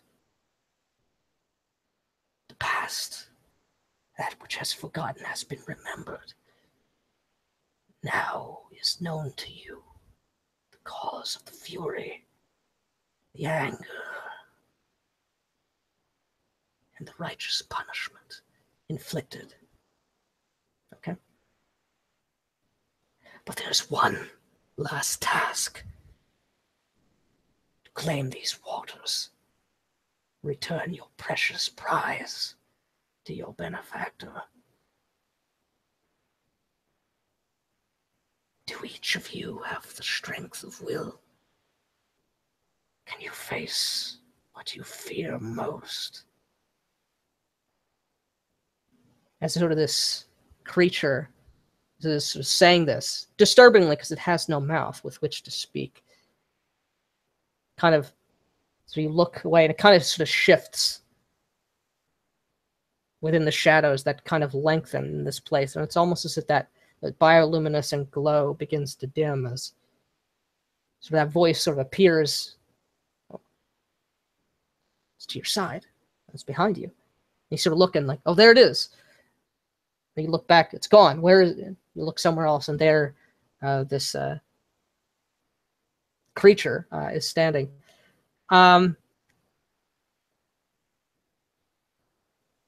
I'll say both of you, certainly, given your upbringing, or your heritage, Jazili, you would know of course, never having witnessed such a spirit, but both you and Cole, strangely enough, you having read about such things or perhaps heard in tales, know this spirit to be matching the description of something called a tall man, chosen spirit of Ajira, of nightmare, spirit of nightmare and fear. It sort of stands before you.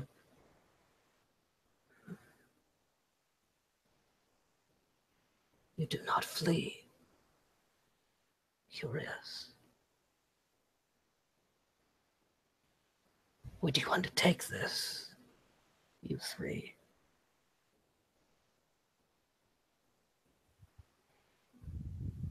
No words. Perhaps I shall choose for you. Yeah, But, we'll undertake it. I narrow my eyes at it.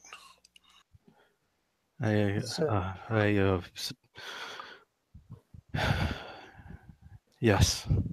Yes, I would try. I clasp my hand on your shoulder, Cole. Like, yeah.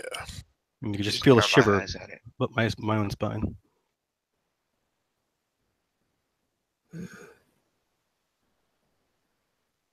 bold words. I am glad of it. I wonder what you believe you will find within the depths of your mind.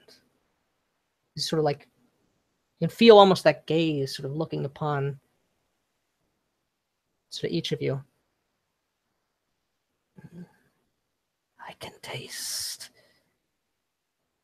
what you try so desperately to hide. For all your bluster, never forget, Satyr, that you are prey amongst me and mine. So easy to forget. My eyes get kind of wide. In the company of maidens, safe places built by humans, but when you sleep, I can always find you. Sort of looks, I say looks, but the presence sort of turning to you, sort of Jazili, and you feel kind of like this thing judging you. You feel sort of like a palpable disapproval sort of fall upon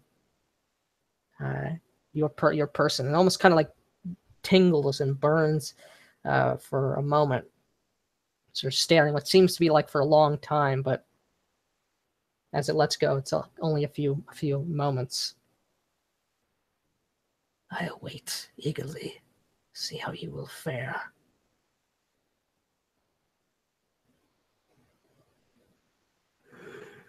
You are ill-equipped. Do you even know, I wonder what I am? Traitor to your kind.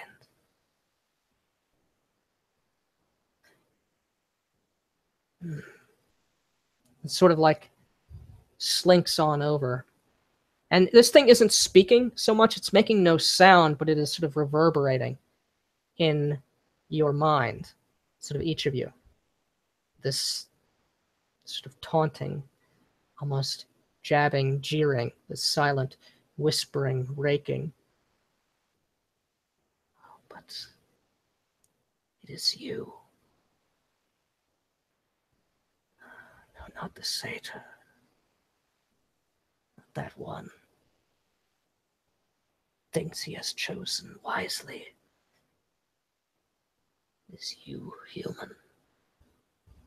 Your fear runs deepest. I know what you are, what you hide.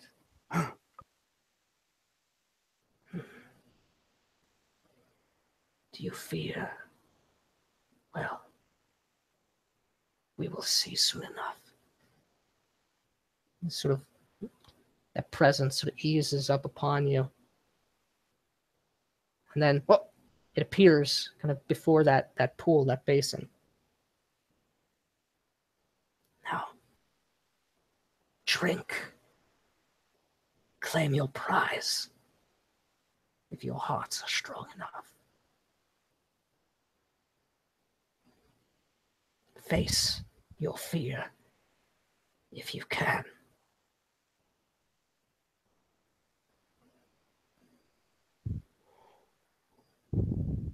Without saying anything, I pull out a like a pewter mug that's readily accessible, hanging off my pack, and I scoop up a brimming to the top, and bring the glass up, shaking in my hand a little bit, and all at once, in one quick gesture, just sling it right back and drink down all of it in this filled to the brim cup. And as you consume this, it is not as if water that pours down your throat. No flavor of minerals or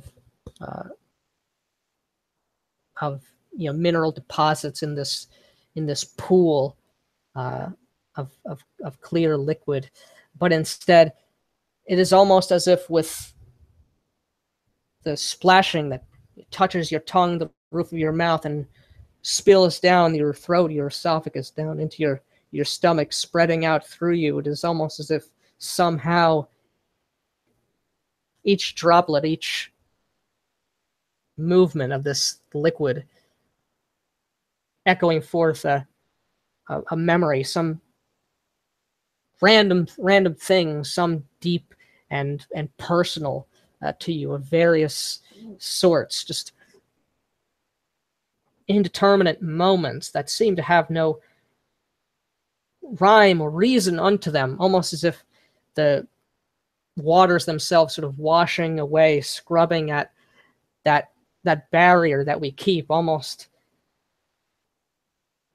as if eroding away the walls of your own mind and letting those recollections, those just splinters of thoughts, not even fully formed recollections, but thoughts, scents, smells, and pieces of events, the things you remember fuzzy and half-formed of years, cycles gone by, as they spill forth from your mind, and you kind of are lost in that.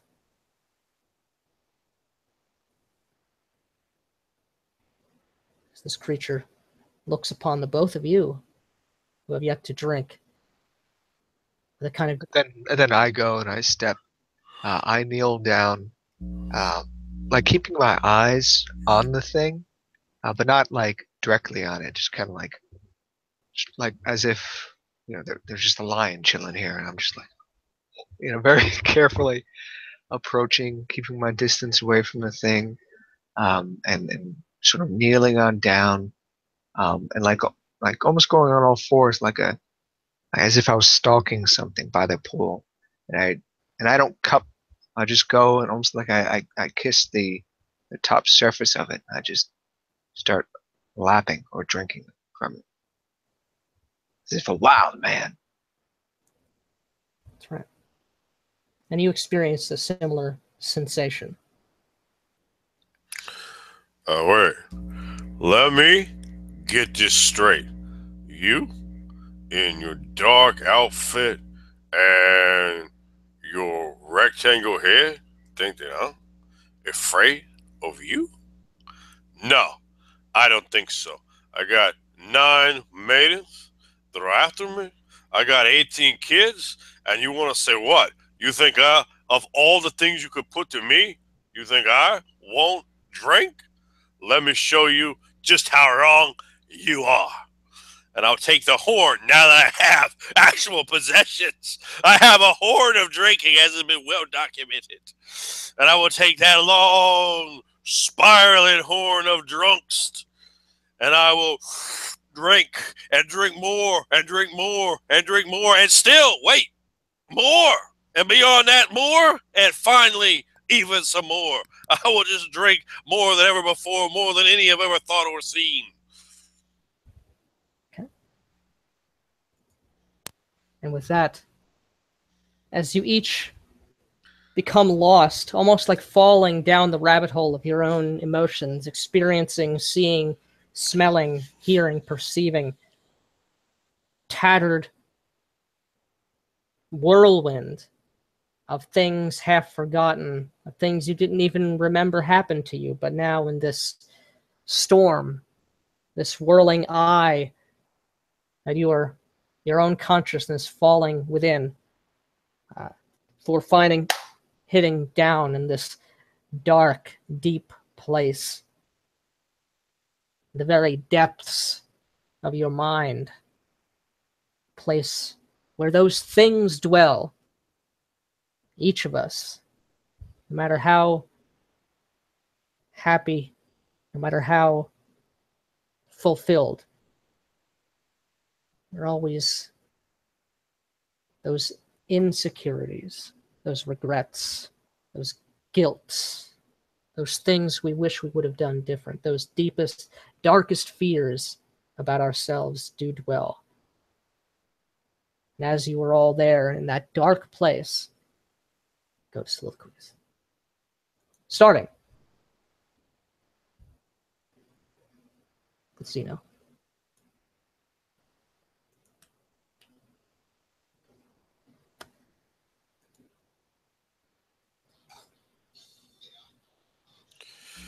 All right. Did you want to do soliloquies about what we're seeing, what we're experiencing? Is that what you wanted? Yeah, as you're sort of in, yeah. I mean, it's your soliloquy, yeah. And it comes at me flying furiously more and more and more, just swirling vortex as I spin. And there's faces of all the women who have borne my children. And then think of other women, perhaps even they have had even more children than the number 18, whatever number, how mysterious that number is. Who can know what that number is? Perhaps just silly knows, but that's doubtful. But beyond that, there's all these faces sort of swirling in a vortex. It's just their face, they're talking, all talking, nagging, and trying to get my sunshine. No, they're my gold chains. And like my head like slips off my body, and they start grabbing at my gold chains. They start grabbing at my luxurious horn of drinking mead. They start grabbing even at my pouches, at my belt. At my very vest itself, taking everything away from me as my body just spirals out into multiple pieces. The pieces spiral around in this blackness, in this ebb that has a froth like alcohol as I spin deliriously, and I hear the screaming and crying of young babies, of Freyne babies, of ogre babies, of satyr babies. It doesn't matter. The babies are screaming and crying and wanting things, and they all want something. They're all taking everything. My gold chains are being broken, and there's small, tiny gold sparkles running through the swirling maze of the sense of this. I pull down, and it's just flushing into this large cone in my mind, and I'm trying to grab with the hands, but the hands don't know what direction to go for. They are disembodied as the head goes down. Only a head, a face, some ears, some horns, some black hair, if you understand. Moving as I'm constantly being bitten and yelled at. Yo, you're more, you're nothing, you're worthless, you're weak, you're pathetic. Oh, I could do better. I could do better. I could do more, and I want to do more, and I'm trying to do more, and I'm trying to reach down and grab them kids and take care of them women and bring it up for where it needs to be. And I think back to my father taking a belt and cracking it over my hide. And I'm like, I'm going to do more. I'm going to do better. I'm going to do it.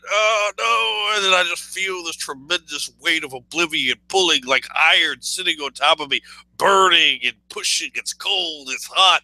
It's like I can't move. I can't move. The shoulders pinned with this weight of this oblivion upon me that I fall and begin to slumber and to sleep and to pushing, succumbing.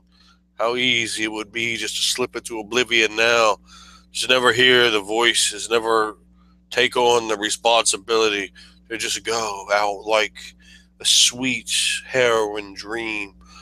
And then the children fade, then the women fade, the gold fades, the chains, the pieces of my body, everything is gone, and it's sweet, and I have my head down, and I begin to fade away, and almost as I fade into nothing, that sweet syrupy oblivion, as this black spiral of soup in this whirlwind funnel tunnel, and I can hear the voice of that praetor of blackness, that tall man, that living nightmare, pulling me down. I see it ever so slightly at the bottom, like a face, a black rectangular face looking and looming in from the bottom of that void which I am inside, that spiral, like being inside a living tornado and seeing into the eye, and that eye is a black cylindrical, a black rectangular, if you will, head looking down and feasting and pulling not only on the fear, but on what is past fear, acceptance, admission, and allowance, to be nothing, to give up completely. And then, just as I hit the bottom, as my eyes shut, and there's nothing. No! And it just all just gets ripped away, and the beast is there, supping upon me in my dream, parasitically. Bam! It gets hit right in his face, staggered back. Hey, while you're down there, why don't you take care of this? Right into his face, looking down at it with hatred. You won't take life away from me. There's too much. I'm not without fear, but I will not be consumed by you, by the past. I will not deny myself the opportunity to try to sit down and be fed on by some nothing piece of shit like you. Fuck you and fuck your God. I am Zeno, and what I don't fear is tomorrow.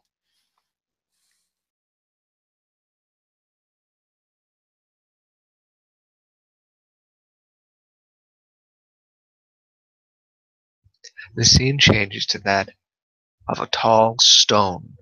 Shazili, I look up at it. It's a rough-hewn stone amongst a darkening landscape. There are other silhouettes, other forms moving about, but on that stone is a beautiful depiction, a carving of a man, not with pointed ears or high cheekbones or fanged teeth. No, more humanoid features, more of a human.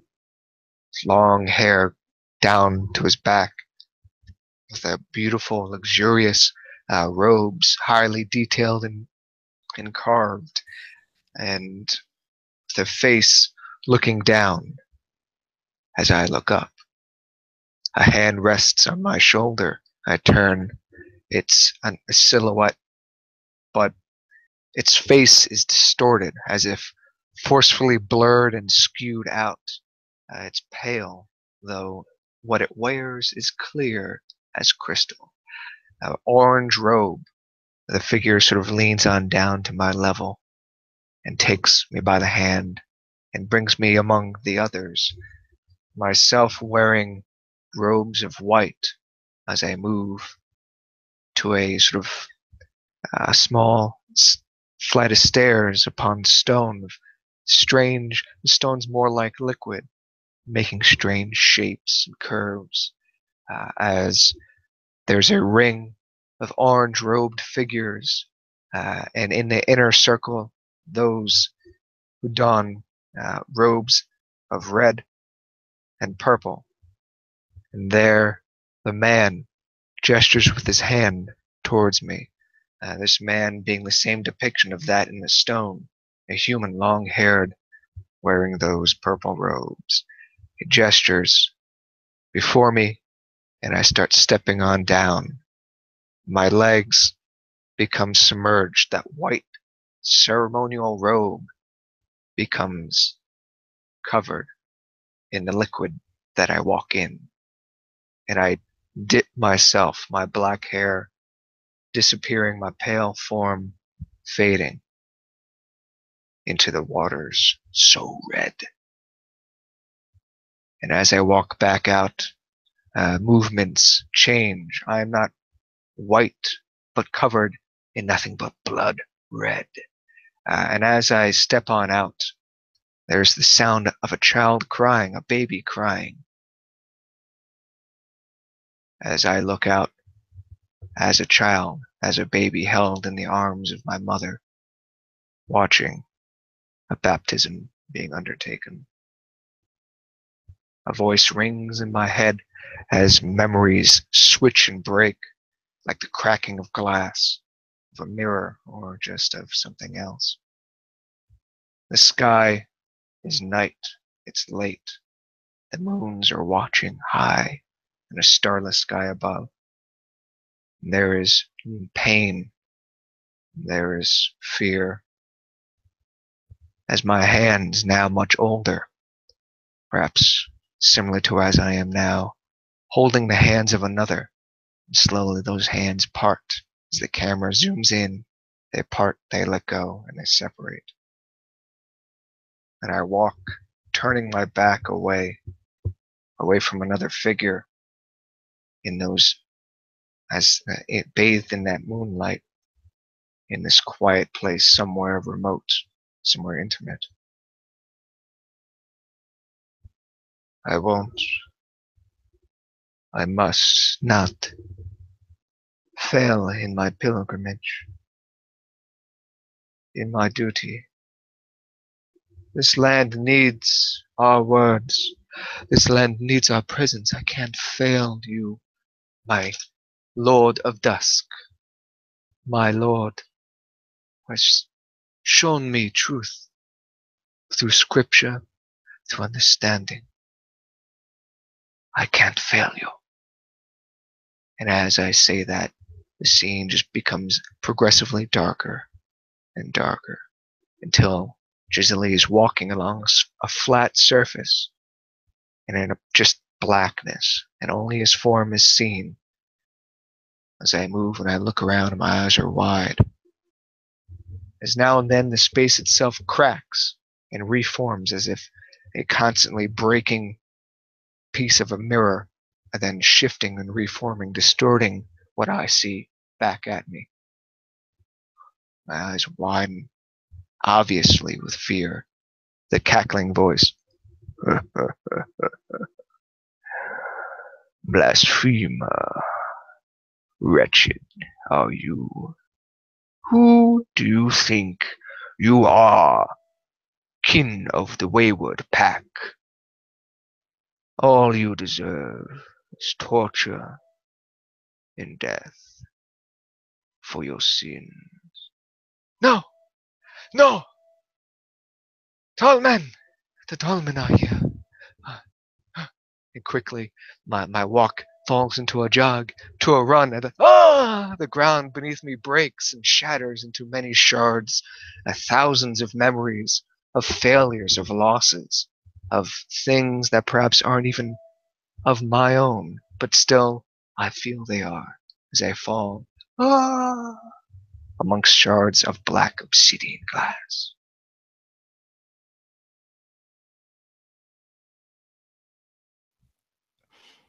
As that scene fades, a new scene opens up. The child, frequently ignored, frequently bullied, often comforting himself alone in the bed. But a scene would shift, and you would sometimes see a woman comforting the child, and then she's gone again. Child comforting himself, and she's back and gone, and so on, cycling throughout. More images pass by in a montage of this child experiencing a crippling loneliness all throughout growing up. But then all of a sudden the scene changes to this child, now a young man, and all around him are companions. He's not alone for once. His companions are well armored and clearly out on a hunt for something. And even one of them wears a terrifying helmet of a snarling lion. The camera pans over and you see a large house, a high fence all around it. They approach the gate, break through it, and run immediately straight into the house. But as they do, the camera pans over and you see within this courtyard, there is a large pear tree.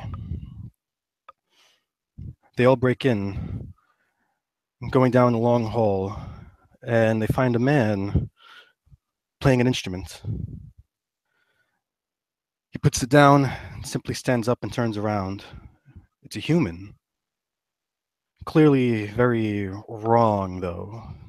In this dream logic, its hard features are exaggerated further. But somehow, this man looks startlingly like the subject of the dream. Looks a lot like Cole himself. Suspicious glances are thrown by his companions left and right. The man says something, but they go on to attack anyway. Montage of a battle ensues. These fighters clearly know how to handle this type of creature, but many of them fall anyway, as it is quite powerful. And finally, a strong Freyan woman who's with them stabs it through the heart. While it's on the floor, immediately about to die. But he smiles, looks directly at her, and says something.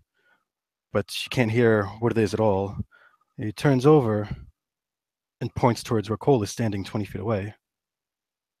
She glances back in horror and puts the man down as he dies fully. And she's clearly very injured herself, but picks her weapon back up and starts approaching Cole. He backs up slowly and turns around and runs, fortunately being able to outrun her. Upon getting back out of the gates, he grabs an Optilang and releases the others and launches it into action. And he keeps going and going, and scenes pass by quickly and quickly. Eventually, the creature perishes right beneath him. It cannot run any longer. And he starts running and running and running. The tightness, fire in his chest, cramps in his sides. He stumbles, falls down, drops the sword in his hand, but there's no time. He has to run. He continues on without it. Running, running, always running.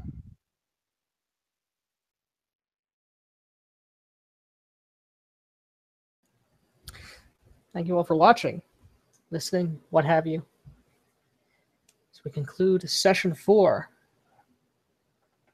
Leave our catalysts, the depths, their own despair. Tune in next time. Matt. That's right. Bang.